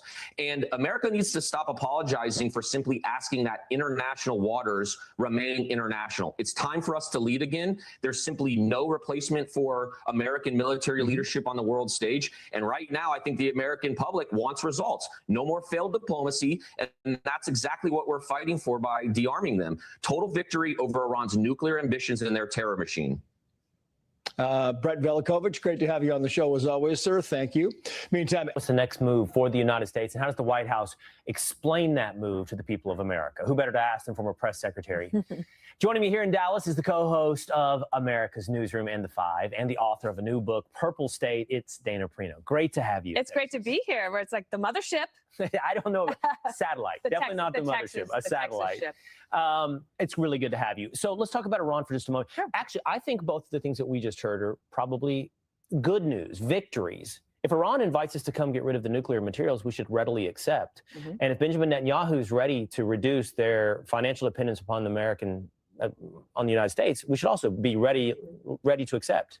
It's interesting that I feel like these two leaders have figured out a way to just keep giving enough information that keeps the public saying, okay, I like the sound of that. So what's next then? Are we doing that? With Netanyahu, he understands he's got a public perception problem around the world, and his greatest ally, the United States, the people are restless a little bit. They're like, why are we doing this? We need to take care of things here at home. But also the genius of Israel and their capabilities, their intelligence, their military, their businesses, their high-tech industry. They're incredible people. And they also now have shown that they are willing to help protect the other Gulf nations. So they are ready to thrive economically if they can feel safe. So if what President Trump can help provide is the safety, that they can feel confident, then if we get the material out and Israel decides that they are capable to handle things on their own with a backstop, maybe, like if we need to, seems to me that would be good. But they need to see some visible victories. So victories are seen. They're not just talked about. I've seen you say this. You said this on your show. You said this on The Five. You've said there are so many different headlines every day that come out of this administration. It's hard to translate to the American people the main headline when it comes to Iran. So you and I are steeped in the news. That's our job, and we have to be. And I hope that's why people tune into the shows. They're like, let me check in. Let me find out, what are they saying? People we trust. We want to hear what they're thinking. So that's what we do, okay? People that we interact with, people out there working, they're not steeped in the news every day, following all of it. It is hard to follow all of the things that are happening. What I would always ask myself as a press secretary or a client when I was in PR, what headline do you want out of this event? Okay, and that way I can help you achieve that. So we'll be putting all of our resources there. We'll make sure that we have the surrogates out there doing that. But if they're, because the administration does so many things and they want to do a lot in a short period of time, no wonder they're doing that. But then also they can't complain that people aren't focused on X, Y, or the other thing, especially when most people, busy time of year, graduations, weddings, baseball tournaments, lacrosse banquets, and you're buying gas everywhere you go, and it's on their minds. Yeah. Okay, big news out of Virginia. Yeah. Big news across the country, but the Virginia Supreme Court has struck down the attempts in Virginia to redistrict it to basically be exclusively Democrat in Virginia. Now, in response to this, Democrats are absolutely losing their mind, and they're brainstorming some pretty dramatic ideas on what to do about this. This is what the New York Times is saying. Okay. The most dramatic idea they discussed would involve an unusual gambit to replace the entire state Supreme Court with the goal of reinstating their gerrymandered map. It drew a mixed reactions on the call. Ensuring the plan proceeds would involve the General Assembly, which is controlled by Democrats, lowering the mandatory age of retirement for Virginia Supreme Court, lowering it from 75 to 54, thus pushing off, theoretically, a lot of these justices that ruled against them. This is incredible stuff. And it's the type of stuff, actually, probably even a little more dramatic than what we hear from Democrats on the national level about packing Supreme Courts, about adding D.C. and Puerto Rico as states. And the other thing is that this idea would force out 2 popular Black Supreme Court justices in the Commonwealth of Virginia. And so that's why you had the Democratic National Committee come out and say, whoa, whoa, whoa, that's some harebrained scheme that we can't even have a part of that. So the Democrats, led by Hakeem Jeffries, when they won that vote in Virginia, when the people voted, he came out and he said, F around and find out. And he was very arrogant about it. And a week later, the Virginia Supreme Court said, oh, no, this is not going to stand. So now they are stuck. And what is it? Hoisted on their own petard. Whatever that means. Yes. I've struggled with that one, Dana. It's a sailing term. I've struggled with that one. It's a sailing term. Yes. All right. Dana has, let's stick with the theme, your maiden voyage into fiction. It's a romantic, is it rom-com? I would say it's literary fiction with a romantic comedic feature. Okay. Purple State. Yes. Now, I'm just looking at the cover and I was asking Dana about it. So it looks like, what is it? A New York City liberal girl meets a red state boy. Right. So she's in her quarter-life crisis. She's in Manhattan. She thinks she's always going to live there, gets an opportunity to work in the ultimate purple state to try to help the Democrats win it back. And that ultimate purple state that every presidential candidate needs to win is Wisconsin. She gets there, meets the people, meets the guy, and then she has to make some pretty big decisions. And? And is the end. And that's actually, it's been interesting to talk about fiction because you don't want to give it away. I don't want to tell you what happens. There's twists and turns. And for anybody who read Everything Will Be Okay, which was my mentoring book for young women going through the quarter-life crisis, a lot of this is like hiding the vegetables in the macaroni and cheese. You can find those life lessons here, and people seem to love it. I said to you, people always said to me, Will, when are you going to write a book? And I don't know what I want to write, but I love this idea, Dana, that taking things that we believe in, and you and I might have differences of opinion on certain things, agree on some things, but making them palatable to an audience through the power of story. In this case, fiction. Yours is romance. I just think there's a lot of power when we've turned over the story and narrative to places like Hollywood or whatever it may be for these other messages. Here, this is very valuable. You know what's interesting about this book? No guy is dumb or an idiot or bad. Like if you think of culturally, that's what you've seen out of Hollywood for so long, right? Yeah. No, and actually, it's fair to both sides. Yeah. And it's all about listening to each other and finding a way to see each other as humans and wearing your politics lightly so you can enjoy your life. Okay. Purple State. I can't wait to see, real men read rom-coms. Will. Yeah. Summer reading right here. Yeah, it's right there. Some are reading too. Oh, R-rated? No. Jesse Waters said he's really disappointed. It was clean and wholesome romance. Oh, it's not, what is the one that what is it, Kate? What's the one that everybody loves? Come on. Shades of Grey? 50 Shades of Grey. It's not 50 Shades of Purple. Okay, it's not 50 Shades of Purple. Dana, thanks for having me. This is wonderful. Everybody should come visit. You should. Former CENTCOM Communications Director, retired Army Colonel Joe Bacino joins us now. Colonel, you think the first line on your point of view is there is reason for optimism. Why do you say that? Because Iran's changed its position, Brian, and it's changed its position towards Trump's demand. So I missed it. I missed it about Harris. Has been that he's been consistent. All of the Iranian stockpile has to be shipped out of the country. Originally, Iran rejected that completely. They said, we will dilute some of the Iranian stockpile. We're not going to ship anything out. I'm told that in this latest proposal, they agreed to ship some, but not all of it out. So they've moved, they've softened, they've moved towards Trump's position there. And that is really critical for Iran. That's a really critical moment for Iran, because Iran views its nuclear program as a critical arm of statehood, the primary mechanism of its national defense, and its main deterrence in the region. So the fact that they've softened there really is critical. It really is a moment for optimism. Senator Mark Kelly came out over the weekend and said that in a classified briefing, they found out there's a massive depletion of U.S. munitions, including Tomahawks, ATACMS, THAAD missiles, and SM-3s, THAAD, and Patriot interceptors. Number one, that to me sounds totally irresponsible to say. What's your reaction? Well, first of all, folks go into these classified briefings in order to inform generate situational awareness for themselves, not to come out in public and say these things and repeat what's at a classified setting. Second of all, in the current moment, we're not at a massive depletion. We've moved our interceptors, many of our interceptors from Europe, from Ukraine, into this fight, which we needed to do. More broadly, we are in an arms race with China in terms of things like the SM-1 and SM-3 interceptors, ballistic missiles, and even more important than that, these attritable drones that'll break and that we don't need to return to us. So, that's a longer-term arms race that we need to build up. We need to really invest, and Secretary Hegseth has invested over the coming, 6 months to 3 years. What would you do next now? What would be the next thing you would do, Colonel? Because the president's not going to, I don't think he's going to do is restart the attacks while in China. But what do you come back with this? Obviously, the president said this is, quote, totally unacceptable. So what's next? Well, look, I think what President Trump is doing is exercising tactical and operational patience, and that's what he needs to do. I think that's what we need to do. He is the first president here to try to break Iran's nuclear program, not just with diplomacy and not just with sanctions, but with military power. So we're layering these multiple levels of pressure on top of one another. We've got diplomatic pressure. We've got economic pressure with the blockade, which is starving Iran out. And we're prepared to resume the military pressure at any time.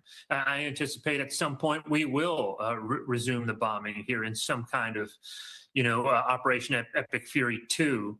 And I think that's really, layering those three types of pressure on top of one another. You reach a break point with Iran at a certain point, particularly when they get to the point where they can no longer fund or pay the IRGC. They might be at that point. And we got this partner called Israel, who has a fantastic fighting force, and they're ready to go. Colonel, Yes, thanks sir. so much. Appreciate it. Thanks, Brian. Always enjoy your insight. Still ahead. U.S. Ambassador to NATO, Matt Whitaker, joins me now. Mr. Ambassador, thank you so much for joining us. So it does look like it's back to the drawing board when it comes to Iran. The president writing on Truth Social yesterday, I have just read the response from Iran's so-called representatives. I don't like it. Totally unacceptable. What do next steps look like? Well, next steps are certainly to continue to negotiate. President Trump is a deal maker. He's a peacemaker. He certainly has all options at his disposal, including using our awesome military if that's necessary. But really, all military objectives have been completed by the United States. We are in a much different situation from 9 weeks ago, where Iran was menacing not only its neighbors, but with what we found out, their capabilities of their missile program, really the world, including those that could reach here in Europe. And so, President Trump has dramatically changed that situation for the better, and he's going to get the best deal for the American people. And ultimately, this recent proposal from the Iranians wasn't acceptable, but President Trump and his team, we're going to continue working on this until we get exactly what we want, which is to make sure that Iran's nuclear ambitions are over and to make sure that they can peacefully coexist in the Middle East with their neighbors. Yeah, the president has made clear that the U.S. has won this war militarily, but less clear is just how long Iran can withstand our blockade of their ports, with some estimates, including one U.S. intelligence analysis saying Tehran could withstand a blockade for months. So with that in mind, how much leverage do we have over Iran right now when it comes to getting them back to the negotiating table? The United States has tremendous leverage. And while I'm not going to comment about alleged intelligence products, what I can tell you is that every single day it gets harder and harder for Iran to pay its soldiers, to continue its economy, to continue what they're trying to do, which is to wait us out. And obviously the president is resolved to win this situation for the American people. And by winning, I mean by getting a deal that accomplishes his goals, opens up the Strait of Hormuz, eliminates and ends their nuclear ambition, and all of the other things that he has proposed in the negotiations. And so, President Trump holds all the cards, will continue to hold those cards until he gets the deal that's necessary for the American people. And quite frankly, the world's a better place because of that. Okay, let's talk about NATO, because you recently said that it's currently going through a factory reset, going back to its war-fighting roots, NATO 3.0. What does all of that mean in practice? Ultimately, it's about returning to its war-fighting roots, to have allies that are capable. I think one of the frustrating things for President Trump and us in this administration is our allies cannot send significant war-fighting ships to help in the Strait of Hormuz. They just don't have those assets. They are moving quickly to try to replace the assets that they had let deteriorate. But right now, it is a one-way street, and the United States of America delivers for our allies, and we're expecting our allies to deliver for the United States, and they have to show up, and they have to be capable, and they have to invest the money. And what we accomplished last year in The Hague by getting the 5% political agreement now has to turn into real capabilities, things like ships and tanks and air defense systems. And those are the kind of issues that right now we are pushing our allies hard to get that done. And we're going to have a big summit in Ankara, Turkey, this summer, where we're going to get a report card on what our allies have done, and we're expecting significant investments from last year in The Hague. Yeah, where do you think our European allies and European countries stand when it comes to this vision? Yeah, I think in the last year they've spent $100 or $200 billion more than they had, all because of President Trump and what he's done to rejuvenate this alliance and to bring strength finally to this alliance. And the commitments are there politically, but it's the year over year, the hard work. And so I'm expecting this year we're going to see another more than $100 billion. President Trump has proposed a defense budget for the United States of America of $1.5 trillion. So while $100 billion is a lot of money, we need our allies to continue to move at pace, to continue to spend the money and turn it into real capabilities, real troops, real capacity to fight war. U.S. Ambassador to NATO, Matt Whitaker, we thank you so much for your time. You got a big job and a very interesting. Okay, you guys. So the other day I did a live stream and my chat was called racist. Why do they keep calling Republicans racist? I don't know, but I think this video that I'm about to play would be a great response for that. I hope you guys like it. Okay. And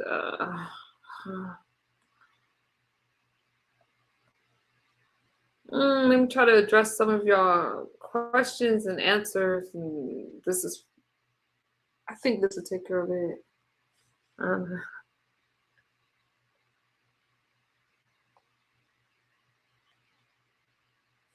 Who doesn't like gut film? Thank you. Wow. Thanks for coming by tonight. Good evening, everyone. All right, Governor Gavin Newsom announced a plan to provide 400 free diapers for every newborn baby. Or as Jill Biden calls it, a starter pack. AOC claims there are, quote, a lot of people who would like to see her run for president in 2028. Yes, they're called Republicans.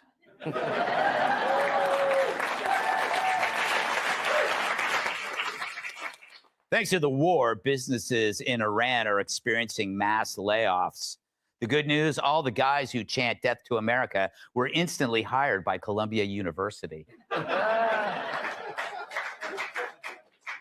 The FCC has released a massive trove of viewer complaints against Bad Bunny's halftime show at this year's Super Bowl.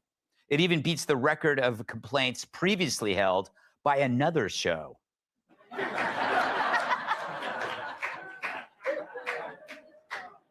A tow truck driver has gone viral for rescuing a moose that was stuck in the ice. Evidently, he had practice using the same exact technique they employed to get Joy Behar out of an Uber.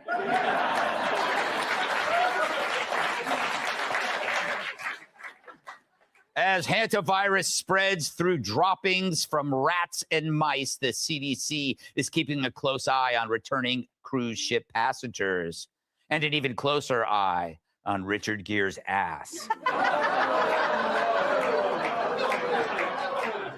Trust the science. Authorities aren't sure why a hiker was killed in a surprise encounter with a bear, though it may have something to do with surprising a bear. Call me Columbo. Jimmy Kimmel announced that he will go dark next Thursday in honor of Stephen Colbert's Late Show finale on CBS. Of course, you'll remember this isn't the first time he went dark.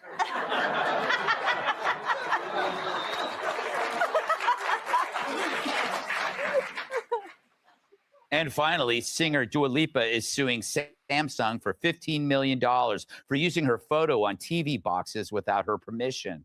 After hearing this, Rosie O'Donnell is now suing Purina Dog Chow.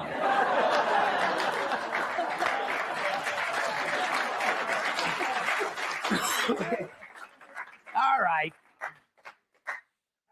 Settle down. Here's a fun story.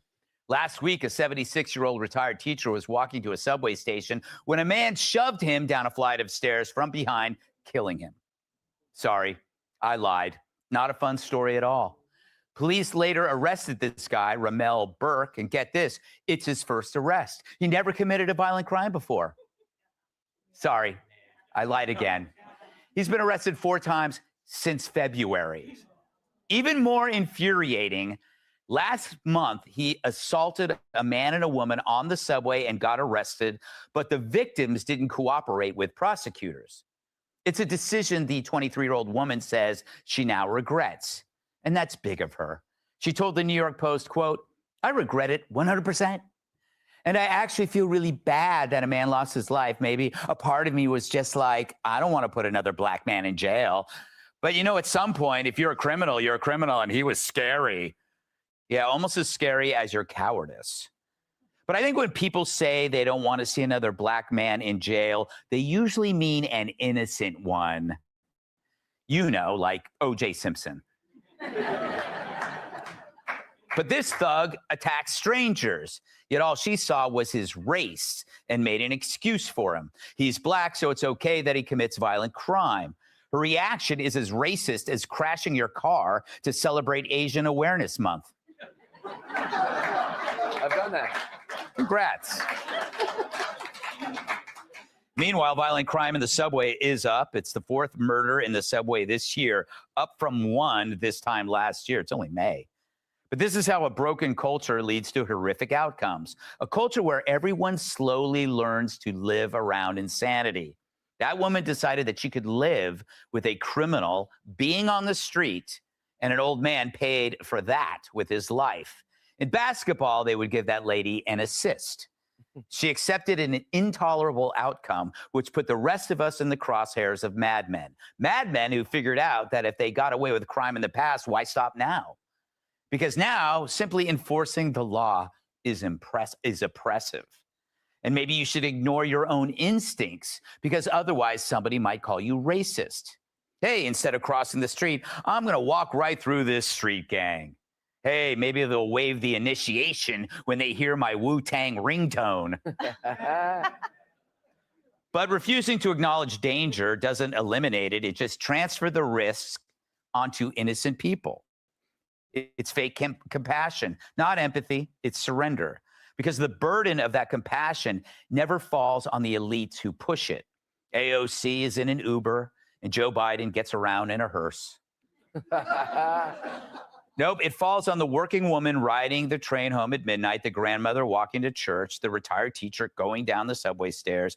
It's never the politician returning from a meeting on how to raise your taxes. Instead, it's the same minorities the left claim to protect that absorbs the risk.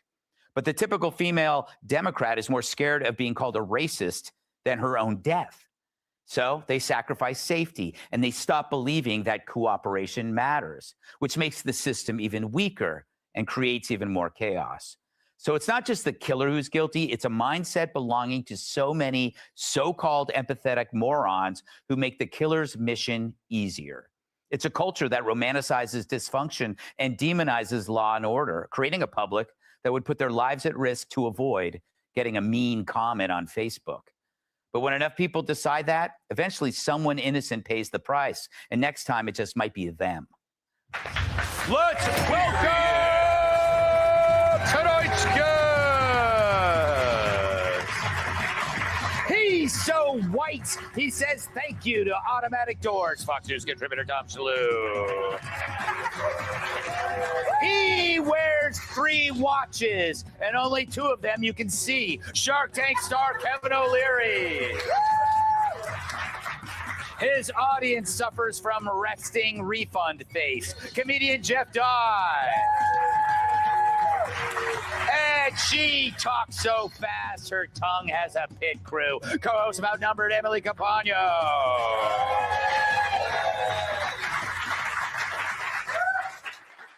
Tom, doesn't this kind of feel like a Law and Order episode? Like a woke woman won't press charges against her attacker because her attacker is one of the oppressed.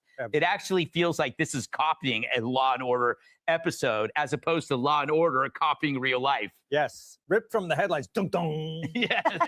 But Greg, I'm glad you used the word empathy, or you said so-called empathy. It's something I've been seeing and hearing a lot lately. Democrat politicians accusing the president, there's just no empathy in this administration. Journalists saying the same thing. And you love the phrase suicidal empathy. We've used that in the past. But really, what is empathy? It's the ability to put yourself in someone's shoes. That's why we watch The Sopranos. And maybe not we're gangsters, but we're able to see the point of view of Tony Soprano, right? You can do that with individuals. You can't do it with a whole society. President Trump's job is not to empathize. It is to get the job done. And she displayed the fact that it was not real empathy, was it? Because what did she say? She said, oh, someone else got hurt, but I didn't want to put another black person in prison. Yes. That's not empathy. If you had empathy, you would empathize with the individuals that he hurt.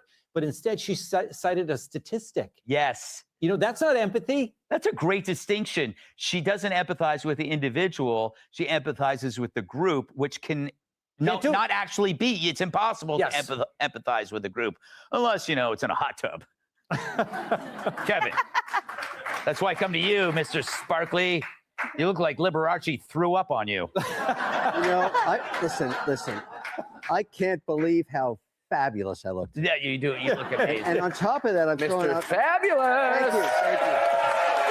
But I want to tell you, to match these sparkles, I'm wearing the same watch that Putin wears. Really? But he got this when he was a nice guy, but he still wears it now that he's a bad guy. But the watch is really famous. It's called the Putin FP Journe Chronomètre Bleu. Putin, baby. I got one. What the hell are we doing? I don't know. Selling watches right now? No, we're talking about this racist lady. Kevin, you're always welcome to digress on whatever you want. Well, I was thinking about that lady, and I'm asking myself, if somebody beat me up or attacked me, and then the police said, hey, do you want to press charges? Yes. Yeah. I mean, are you kidding? Yeah. I don't even get it.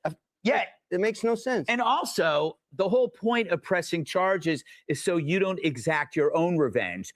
She goes, if somebody says, I'm not going to press charges, the police would go, she's got 3 older brothers that are going to kill this guy. The whole point of pressing charges is so that the law, exacts the punishment and not your I would have gone an extra step. I would have sued him, his family, his mother. I don't know if he has any dough, but I would have extracted as much as I could out of him. Yeah. Heck yeah. It's just. Yeah, you know what?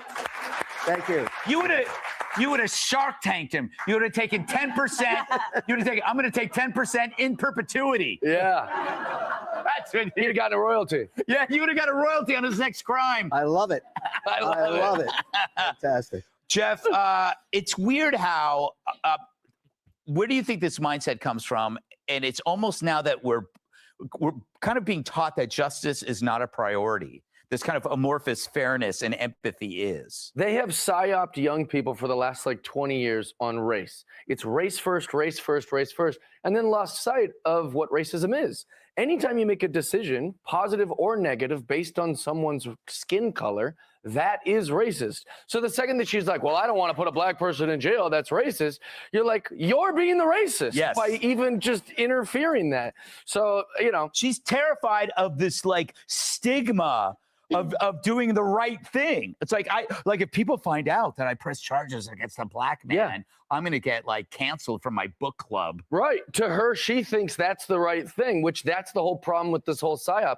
I got friends who go to different countries and they're like in India and they're like, look at all these minorities. You're like, that's not minorities. Yes. They're the majority here. But it's all under this strange racial things that they're teaching in school where anything you do, if you're a person of color or gay or whatever, as long as you're not white, let it rip. Like, and that's a problem. Yeah, it is a problem. It's a problem. Emily, I'm sorry we're out of time. I can fit it in. Yeah, no, I've heard that before. Tell us about your watch. Tell us about your watch. This is something bugs me too about how we add modifiers to violence. We used to just say something's violent, and then we say it's political violence, and somehow that adds meaning to it. In this case, it would be like, oh, it's minority-driven violence. It's like, no, it's violence. Right, poverty, violence, whatever it is. Yeah. I was in Lens Crafters up by Columbus Circle. Ooh, must be nice. And it was great. Of course, which is what happens here all the time. It's just a matter of time if you go shopping around here. People came in, robbed the store, left. So the cops came, NYPD responded. When was this? The last time I got my eyes checked. Oh, I thought you were talking about like today. Oh, no. Oh. It's relevant to this story. No, please do. Okay. So the cops respond. They are not white. And the store clerk refuses to identify the skin color of one of the perps, and that the skin color of the person who is African American, Black American, whatever you want to say, had dyed blonde hair. So she kept saying blonde hair, blonde hair. And the cop was like, blonde, anything else about that? Blonde hair. And I saw this exchange, and I was sitting there and I was watching that her inability to just describe the physical attributes of someone that had just committed a crime in front of all of us while we were sitting there was so interesting. They were so paralyzed. And something you said earlier reminded me of there's a woman in Oakland in February 2023. She was a self-considered abolitionist, right? She was a prison abolitionist and an anarchist. And like all of them, she got dragged to death and run over because she was being carjacked or robbed in a bank parking lot, whatever. I am sorry that her life was lost, obviously. But after that, her friends and family, her chosen family as they were described, advocated for 0 jail time because they said, no. She wouldn't want, She would want this person to have no jail time. And I thought about how I was like, wow, she essentially sacrificed herself for the cause. But what I see with this woman here, what I see with all of those females who refuse to describe adequately or complain to the police or make sure that one arrest is the last is that they are sacrificing others. People. That the 7 prior victims of the arrests of the person who stabbed Christina Yee a couple blocks from here 40 times, his priors, where were they? Sacrificed her. Yeah. That this 77-year-old man was sacrificed by the inability of that feckless invertebrate to even just stand up and say, this man assaulted me. So up until now, he's the waste of flesh. But I think that these victims who are totally blindsided by the color of skin, that they are now waste of flesh too. You said waste of flesh twice. We had a bet on waste of flesh 1. I know. Damn it. Damn Is it. that why Arash told me to call him a waste of flesh? Yes. Yes. Yes. Well, then I get all the money, guys. Yes. I want a little money He on told me feckless. to. All right, we must Whatever. move on. Up. Be sure to like and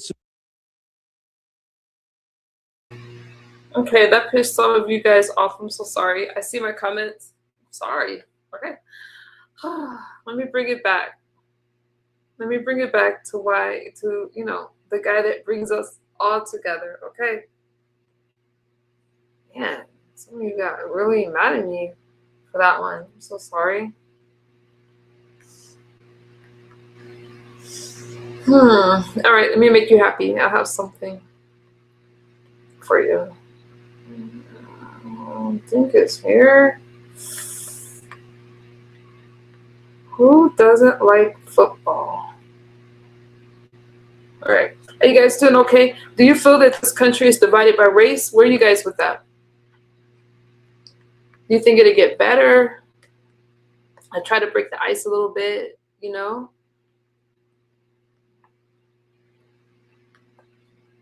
Ladies and gentlemen, the President of the United States, Donald J. Trump, accompanied by Curt Cignetti, head coach of the Indiana University Hoosiers, and Charlie Beck. I want to say that JD's right over here. He likes Indiana. We won Indiana by a lot. It always helps when you win it by a lot. I think we won them all by a lot. You want to know the truth, but they just forgot to put that down. But we won by a lot. We just had a big victory. We beat 7 out of 8 candidates that were running against Trump. That was good. And the only reason we lost the other one is there are 2 people running. They split up the vote. I can't believe I let that happen. But we're joined today by Vice President J.D. Vance. He's fantastic. J.D., stand up for a second, will you? And his sons, Ewan and Vivek, as well as Secretary of the Interior, Doug Burgum. Doug, great secretary. Kaiser, yeah. We're doing now the reflective pond, and we saved about $600 million or something.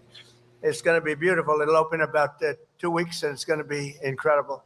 They've been trying to get it open for years. They had no idea what they were doing, but we know how to do it, Doug. And it took us 2 weeks versus the projected 4 years. People would not understand it, but you've done a fantastic job. Secretary of Agriculture, Brooke Rollins. Brooke, thank you. Let me back damage. That's Get those prices down. They're coming down. I see prices. We inherited the worst inflation in history. She's getting the prices down big. Thanks, Brooke. Secretary of Commerce, Howard Lutnick, doing a wonderful job. Thank you, Howard. Acting Secretary of Labor, Keith Sonderling. Thank you, Keith. Good job. Secretary of Energy, Chris Wright, supposed to be the best in the business. Well, you know what? I figured it would triple when we did. We had to make an excursion to the beautiful country of Iran. We didn't want to let them have a nuclear weapon. And we made the right decision, and we've got it pretty good. And those prices are going to come crashing down as soon as that's over. And we're taken care of. We got to take care of business. Great job. You're doing a great job. Thank you, Chris. HUD Secretary Scott Turner, former NFL player, by the way. A great guy. U.S. Trade Representative Jamieson Greer, one of the most important men anywhere in the world. We need more tariffs, Jamieson. We need more tariffs. And SBA Administrator, who's fantastic, Kelly Loeffler. Thank you, Kelly. And I see Kevin over there. I don't know if they have your name now, Jeff. Will you stand up? You were so good on television. Let me get past the pleasantries. It's nice, Kevin but let's get Hassett, past thank that you, and get to Kevin. the meetup conversation. Thanks also to Okay, Victoria Scott. She's been very good. On occasion, she gets a little bit bad. Who last week had a big primary election. They've all are you by the people? I love you people. That was carried all over the world. They ran against people that were there for 20, 25 years, and they were, let's see, I'd say young, certainly young, but they were not expected to win. They were down by 25 or 30 points. We endorsed them, and they won in a landslide. Thank you very much. Congratulations. You'll be there a long time. Thank you very much. That was a story heard round the political world, wasn't it, huh? Wow. That's so nice that you're here. Actually, they're my favorite people right now in the audience. I don't care about that, Jim Banks. They're my favorite people, right? We're also joined by the great Sage Steele, who's a fantastic person and a supporter and a friend of mine. Thank you. Nobody knew him. Nobody knew the team, and he ended up taking this team all the way. People were betting against you all the way, Kurt. He took over in 2023 following a really bleak 3-9 season and immediately set a tone that few people have seen, I think, in the history of college football. at the National Signing Day press conference in 2023. Shortly after joining Indiana, Kurt was asked how he communicates his vision to recruits. And he said, it's pretty simple. I win. I just know how to win. That's a very cocky guy. I don't like people like that. Nah. I like this guy. Just 2 years later, he brought home the national championship. So, when you do that stuff, you have to be able to produce when you act that way. Muhammad Ali used to get up there and, over the years, I've seen people that did it better than Muhammad Ali. The problem is they couldn't fight properly. They lost. You can't do that and lose, right? But very special coach, I'll tell you that. I just got to know him a little bit backstage, and he's a winner. Every player in this team shared their coach's winning mindset, and they executed with unbelievable skill. They're skilled people. This season was also historic because starting quarterback Fernando Mendoza. Now, the reason he's not here, he was so nice he called, because he has actually, JD's a big fan of ours. You wouldn't believe it because he didn't show up. I'm not happy, but that's okay. The reason he didn't, because he's at spring training, right? Correct. And I actually said, you really let him, he's got to win. And I think he's going to win pretty early, Coach, right? You think pretty good? Well, time will tell. He's going to be a good one. Time will tell. A lot of people said they're going to win, but I think he will. No, he's been great. And he's at spring training, like his first day or something. I said, you better go there. But he became Indiana's first. Otherwise, if I didn't do that, I believe me, I wouldn't have even talked about him. I would have not, if he was not here for other reasons, like he didn't like Trump or he didn't want to come, I wouldn't have even mention him. I'd go through the whole, I'd talk about how great, I wouldn't even mention the quarterback's name. But he's a great guy, actually, and he is actually a big fan of what we're doing for our country. But he became Indiana's first ever Heisman Trophy winner, right, Coach? And Fernando completed 226 of 316 passes. That's good. Throwing for 2,980 yards. Let's round it off for 3,000. Okay, I'm going to round that off a little bit, Coach. 3,000 yards and a nation-leading 33 touchdowns. Fernando couldn't be here today because, as I said, he's now a member of the Las Vegas Raiders. And let's see how good a team they have. And I think he's going to do great. He's a winner. With Fernando's help and a stacked lineup, Indiana utterly dominated in the regular season, winning 10 out of 12 games by double-digit margins. In the first 3 games, Indiana outscored their opponents, 156-23. I think they have a good coach. And they closed the regular season by crushing their in-state rival Purdue, always a good team, 56-3. That's pretty good. Nice memories. Huh? But things weren't as straightforward in the Big Ten championship against Ohio State. That was a tough one. Indiana entered the game known for its rock-solid defense and actually known for college basketball, to be honest with you. And now I think they're going to be known for football. But they entered the game against Ohio State, and people really, I think they thought of Ohio State as being almost unbeatable and brought back one of the most explosive offenses in the nation, Ohio State did. But in the end, the Hoosiers prevailed over the Buckeyes. Junior linebacker Isaiah Jones wins. Isaiah.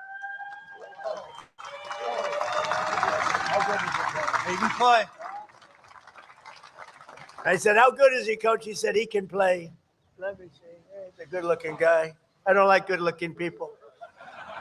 I don't like good-looking men at all, believe me.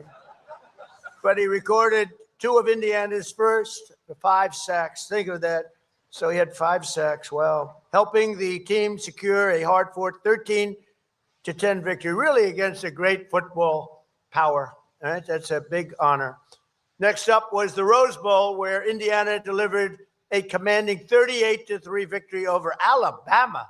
Coach, Roll Tide. You got to be kidding. That's right, over Alabama. That's a big one. After a scoreless first quarter, the Hoosiers broke through and never looked back. Defeating the Crimson Tide is no small feat, and it wouldn't have been possible without starting center Pat Coogan. Where's Pat? He's at NFL minute. Oh, he's at training camp. Forget this. Forget training camp. But he's a good fan, Coach, right? Absolutely. Okay, good. I'm glad I mentioned his name. That's good. Say hello to him. That's a big deal. In recognition of his dominant performance, Pat became the first offensive lineman since 1944 to be named the Rose Bowl's most valuable player. Pat is busy today in training camp. That's great. Is he that good? Oh, yeah. Is Pat Coogan that good? Oh, yeah. Seriously good, right? We got 15 of them in training camp. Wow, right now. is that right? Yeah. Wow. 15 in training camp. Wow. How many potentials do you have back there? A lot, right? Quite a few. Quite a few potentials. In the Peach Bowl, Indiana shattered Oregon's confidence. So that was another one. Oregon was supposed to be a hot team. I watched it. I said, what's going on here? But they shattered Oregon's confidence right out of the gate when during the first play of the game, quarterback D'Angelo Pons, what a good name, intercepted the ball. Where's D'Angelo? Training camp. Oh, I can't believe it. No wonder you won. He was a junior. Wow. How good? Really good? Really good. Intercepted the ball and ran it back for the game's first touchdown after securing a commanding 56-22 victory. This team was off to the championship. In the championship game against Miami, Indiana held a narrow 10-0 lead at halftime, controlling the pace but unable to pull away. The score remained low for most of the game, but everything changed in the fourth quarter. That's true. With under 10 minutes remaining, Indiana faced a critical 4th and 5. No coach in America would have done what this guy did. They said, this guy is making such a mistake, and he won. That was a hell of a play. You know, that's the kind of play. If they don't do that play, if it doesn't work, that's like career threatening, right? You got to play to win. You got to play. It was great. On Miami's 13-yard line, Fernando took the snap and powered through the defense past the first down marker before launching himself into the end zone, extending Indiana's lead 24-14. But Miami wasn't done yet. The Hurricanes took possession and scored, cutting Indiana's lead 24-21. Indiana got the ball once more and put 3 more points on the board, pushing the score to 27-21. I mean, you have to see this game. I would say that coach, I know he's got a good reputation. This guy is calling the wrong plays, but he kept winning. They kept scoring. They kept doing all this stuff. The things that weren't supposed to happen. You're just lucky you won that game, because if you didn't, they would have said, this coach is crazy. With just 51, that's why he's a great coach. With just 51 seconds left to tie the game and deep within Indiana's territory, Miami's quarterback fired off a 30-yard pass, only to be intercepted by junior Jamari Sharp. Where's Jamari? Jamari. Come on up. Come here. Look at this guy. Want to say so? Go ahead. Tell him how good the coach is. Coach Sig's a very good coach, you know. Once he first came to Indiana, I didn't know if I was going to stay, but I stayed, and I'm glad I stayed because we won a national championship. He doesn't want to leave the stage. Good-looking guy, huh? Thank you. He didn't want to leave the stage. He's a natural. So the Hurricanes are great. The team is so great. Jamari, I want to thank you for getting up and making such a rousing speech. By the way, a lot of people don't do that. You know, a lot of times they'll do that and say, no, I don't want to talk. But he's got a future in a lot of things, probably football. First of all, from there, the outcome was sealed and the Hoosiers became national champions. Think of that, right? I was there. You went through a lot of great teams when you think, and real football powerhouses over the years. It's pretty intimidating. Top 10 teams. Yeah, amazing. Top 10s. This team lifted the Indiana football program from a historic low. It really didn't have a good reputation over there, but it tells you what coaching means too. But your grit and discipline and your belief and your strength of character, the coach I think he's just incredible. I think it's an incredible story. When I heard they were coming today, I said, I got to meet that coach, because he came out of like high school, a great high school program, but you made it good. But what you did is something that I don't think anybody's ever really done in college football history. How is your team going to be this year, Coach? What do you think? Well, we got a chance if we commit and if we have discipline and a great work ethic, and if we can handle success and we can handle failure, and we're consistent day in, day out, we might have a chance. How about this guy? Is he central casting or what? I gotta watch you. I gotta watch you. You're amazing. You have made the fans really proud and inspired millions, all of you, the coach and the players, and reminded everyone that with determination and lots of hard work, anything's possible. And I said to the coach, you know, we have a very special area. Well, that's very special. We're building a beautiful ballroom. You can see it's not too small, Coach. We need it. For 150 years, they've wanted a ballroom. We're going to give the greatest ballroom anywhere in the country. I'm very good at ballrooms. I'm very good at building things. But I said to the coach, there's a special place here, and it's called the Oval Office. Everything sort of begins, ends, and re-begins again. And I said, if you like, Coach, I'll take your entire team back, and we're going to go to the Oval Office, show him the Oval Office, and we're going to give him a very, very special medal. And I said, so what do you want to do, Coach? He said, we want to go. Hold it. You guys want to go to the Oval Office? Yes, sir. I had a feeling they would say that. I had a feeling. So, Coach, say a few words. You know, I'm really honored to be with this guy because he took something from, it's not like he inherited a great program. He inherited something that was less than great, and he made it into something that probably has never been done at this level, never been done before. Congratulations, Coach. Thank you. Got a lot of Hoosiers in the stands here and behind me. We got to give them one, two, three, Hoosiers, right? 1, 2, 3, Hoosiers. You got that? Okay, thank you. That's a lot of nice accolades there. Appreciate all that. It all starts with Pam Whitten, our president, Scott Dolson, our athletic director. You got to have a commitment at the top.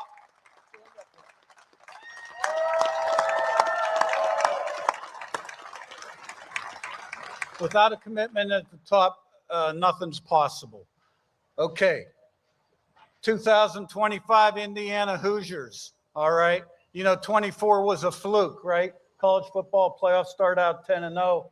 You know, they won't be very good. All right. 16-0. That's the best record in college football since 1894. That's 132 years. That's before the NCAA. So safe to say that's the greatest record in college football history. Beat 6 top 10 teams, all right? And how did we get that done?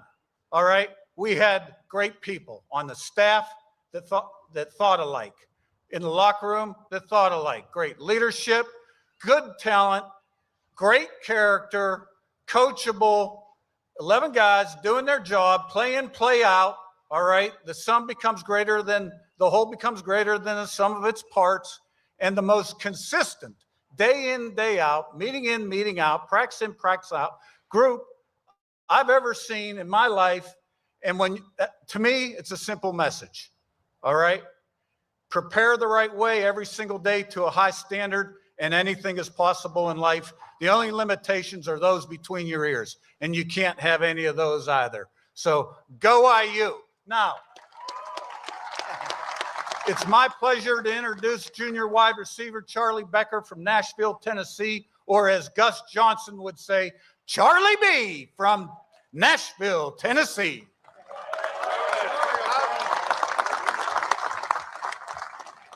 How's it going, everybody? First of all, I just would like to thank Mr. President. Thank you so much for having us. This is an honor. I know I speak behalf of my team by saying we're going to remember this for the rest of our lives. And secondly, I would just like to thank all the Hoosier fans out there. You know, from the start of the season to the end of the season, y'all were there through the highs and the lows, and none of this is possible without y'all. So thank you, guys, and go IU.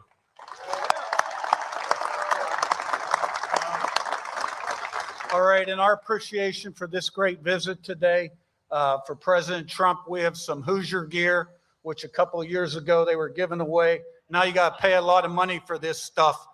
So really appreciate this great opportunity and this great day. Thank you very much. Thank you very much. There you go, 47 on the back. I think we got one picture. Yeah. That's really cool. I like this guy. That's great, Coach. Thank you. What else do you have over there? How about a helmet? Here we go. We got a signed football, 16-0, fast, physical, relentless, go IU, Kurt Signetti, and Flair. That's great, Kurt. That's beautiful. Good, Kurt. We're coming down to you. We just got an IU helmet also. Thank you. No, we'll let you keep the trophy for an NIL contribution. I'll do that for NIL.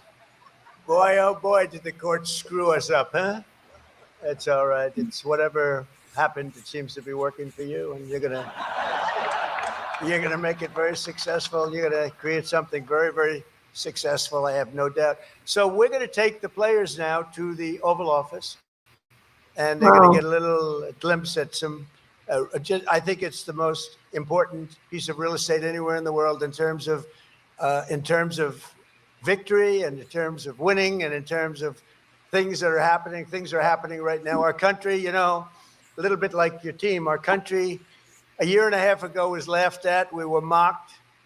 And now we're the hottest country anywhere in the world. There's nobody close. We're the greatest military in the world. We're unparalleled. And we're doing a job. We've made America great again.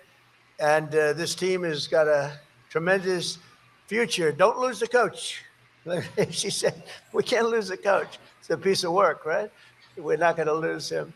But I just want to thank everybody. It's a great turnout. It's a great turnout. But, you know, we do this a lot, and there's always spirit for a winning team. We have all the teams come here. But this was one I really look forward to because the story of Indiana University is really a legendary story. It's a very unusual story. We have a lot of teams where they win and they keep winning and they keep winning. They don't know what it is. And you have some that lose and get a little bit lucky. This is a team that came out from really a program that was a basketball program largely, and now it's a great, great football program. And you're going to have a tremendous year. It's a fantastic group, and I look forward to watching. It's going to be a very interesting, but you're going to have a great year. And I know people like this. There are very few of them. Never bet against a guy like this, I'm telling you. Never bet against a guy like Kurt. So thank you, Kurt and Coach, very much, okay? Thank you very much. Thank you, everybody. We're going to take them to the Oval Office. Thank you. I thought that was really cool, very patriotic, right? American football. Leave it to Trump, right? Can you guys handle one more? Can you handle one more? I live in California, and our California mayor had to resign because she's scandalous. Scandalous. I won't. All right. Let me show you. Y'all doing okay? Yeah. Listen to this. Arcadia, California Mayor Eileen Wang agreeing to plead guilty after being charged with acting as an agent for the Chinese government. DOJ says from 2020 through 2022, Eileen and her then fiance ran a website called U.S. News Center that branded itself as a news source for Chinese Americans. Wang resigning after the charge, quote, "The decision is personal in nature and does not reflect my love and commitment to Arcadia, which will always remain strong. But when confronted by our affiliate to give her residents an answer, Eileen refused." Excuse me, Ms. Wong. Can we speak with you about these allegations?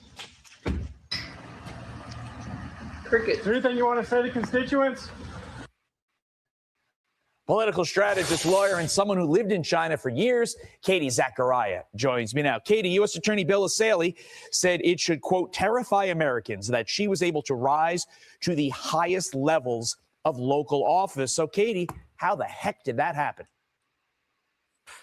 Well, if you go out to Arcadia, which I visited a number of times, it's basically become Little China. And I don't mean the cute San Francisco Chinatown that we all were familiar with. This actually feels like a version of Beijing. And what do I mean by that? They don't speak English. They eat completely like local Chinese food that they source right from China. And honestly, you'd be hard pressed to find any English speaking people in the whole vicinity of the San Gabriel Valley, which has essentially been taken over by the Chinese. And I don't actually mean that hyperbolically, Todd. I mean that because I've lived in China.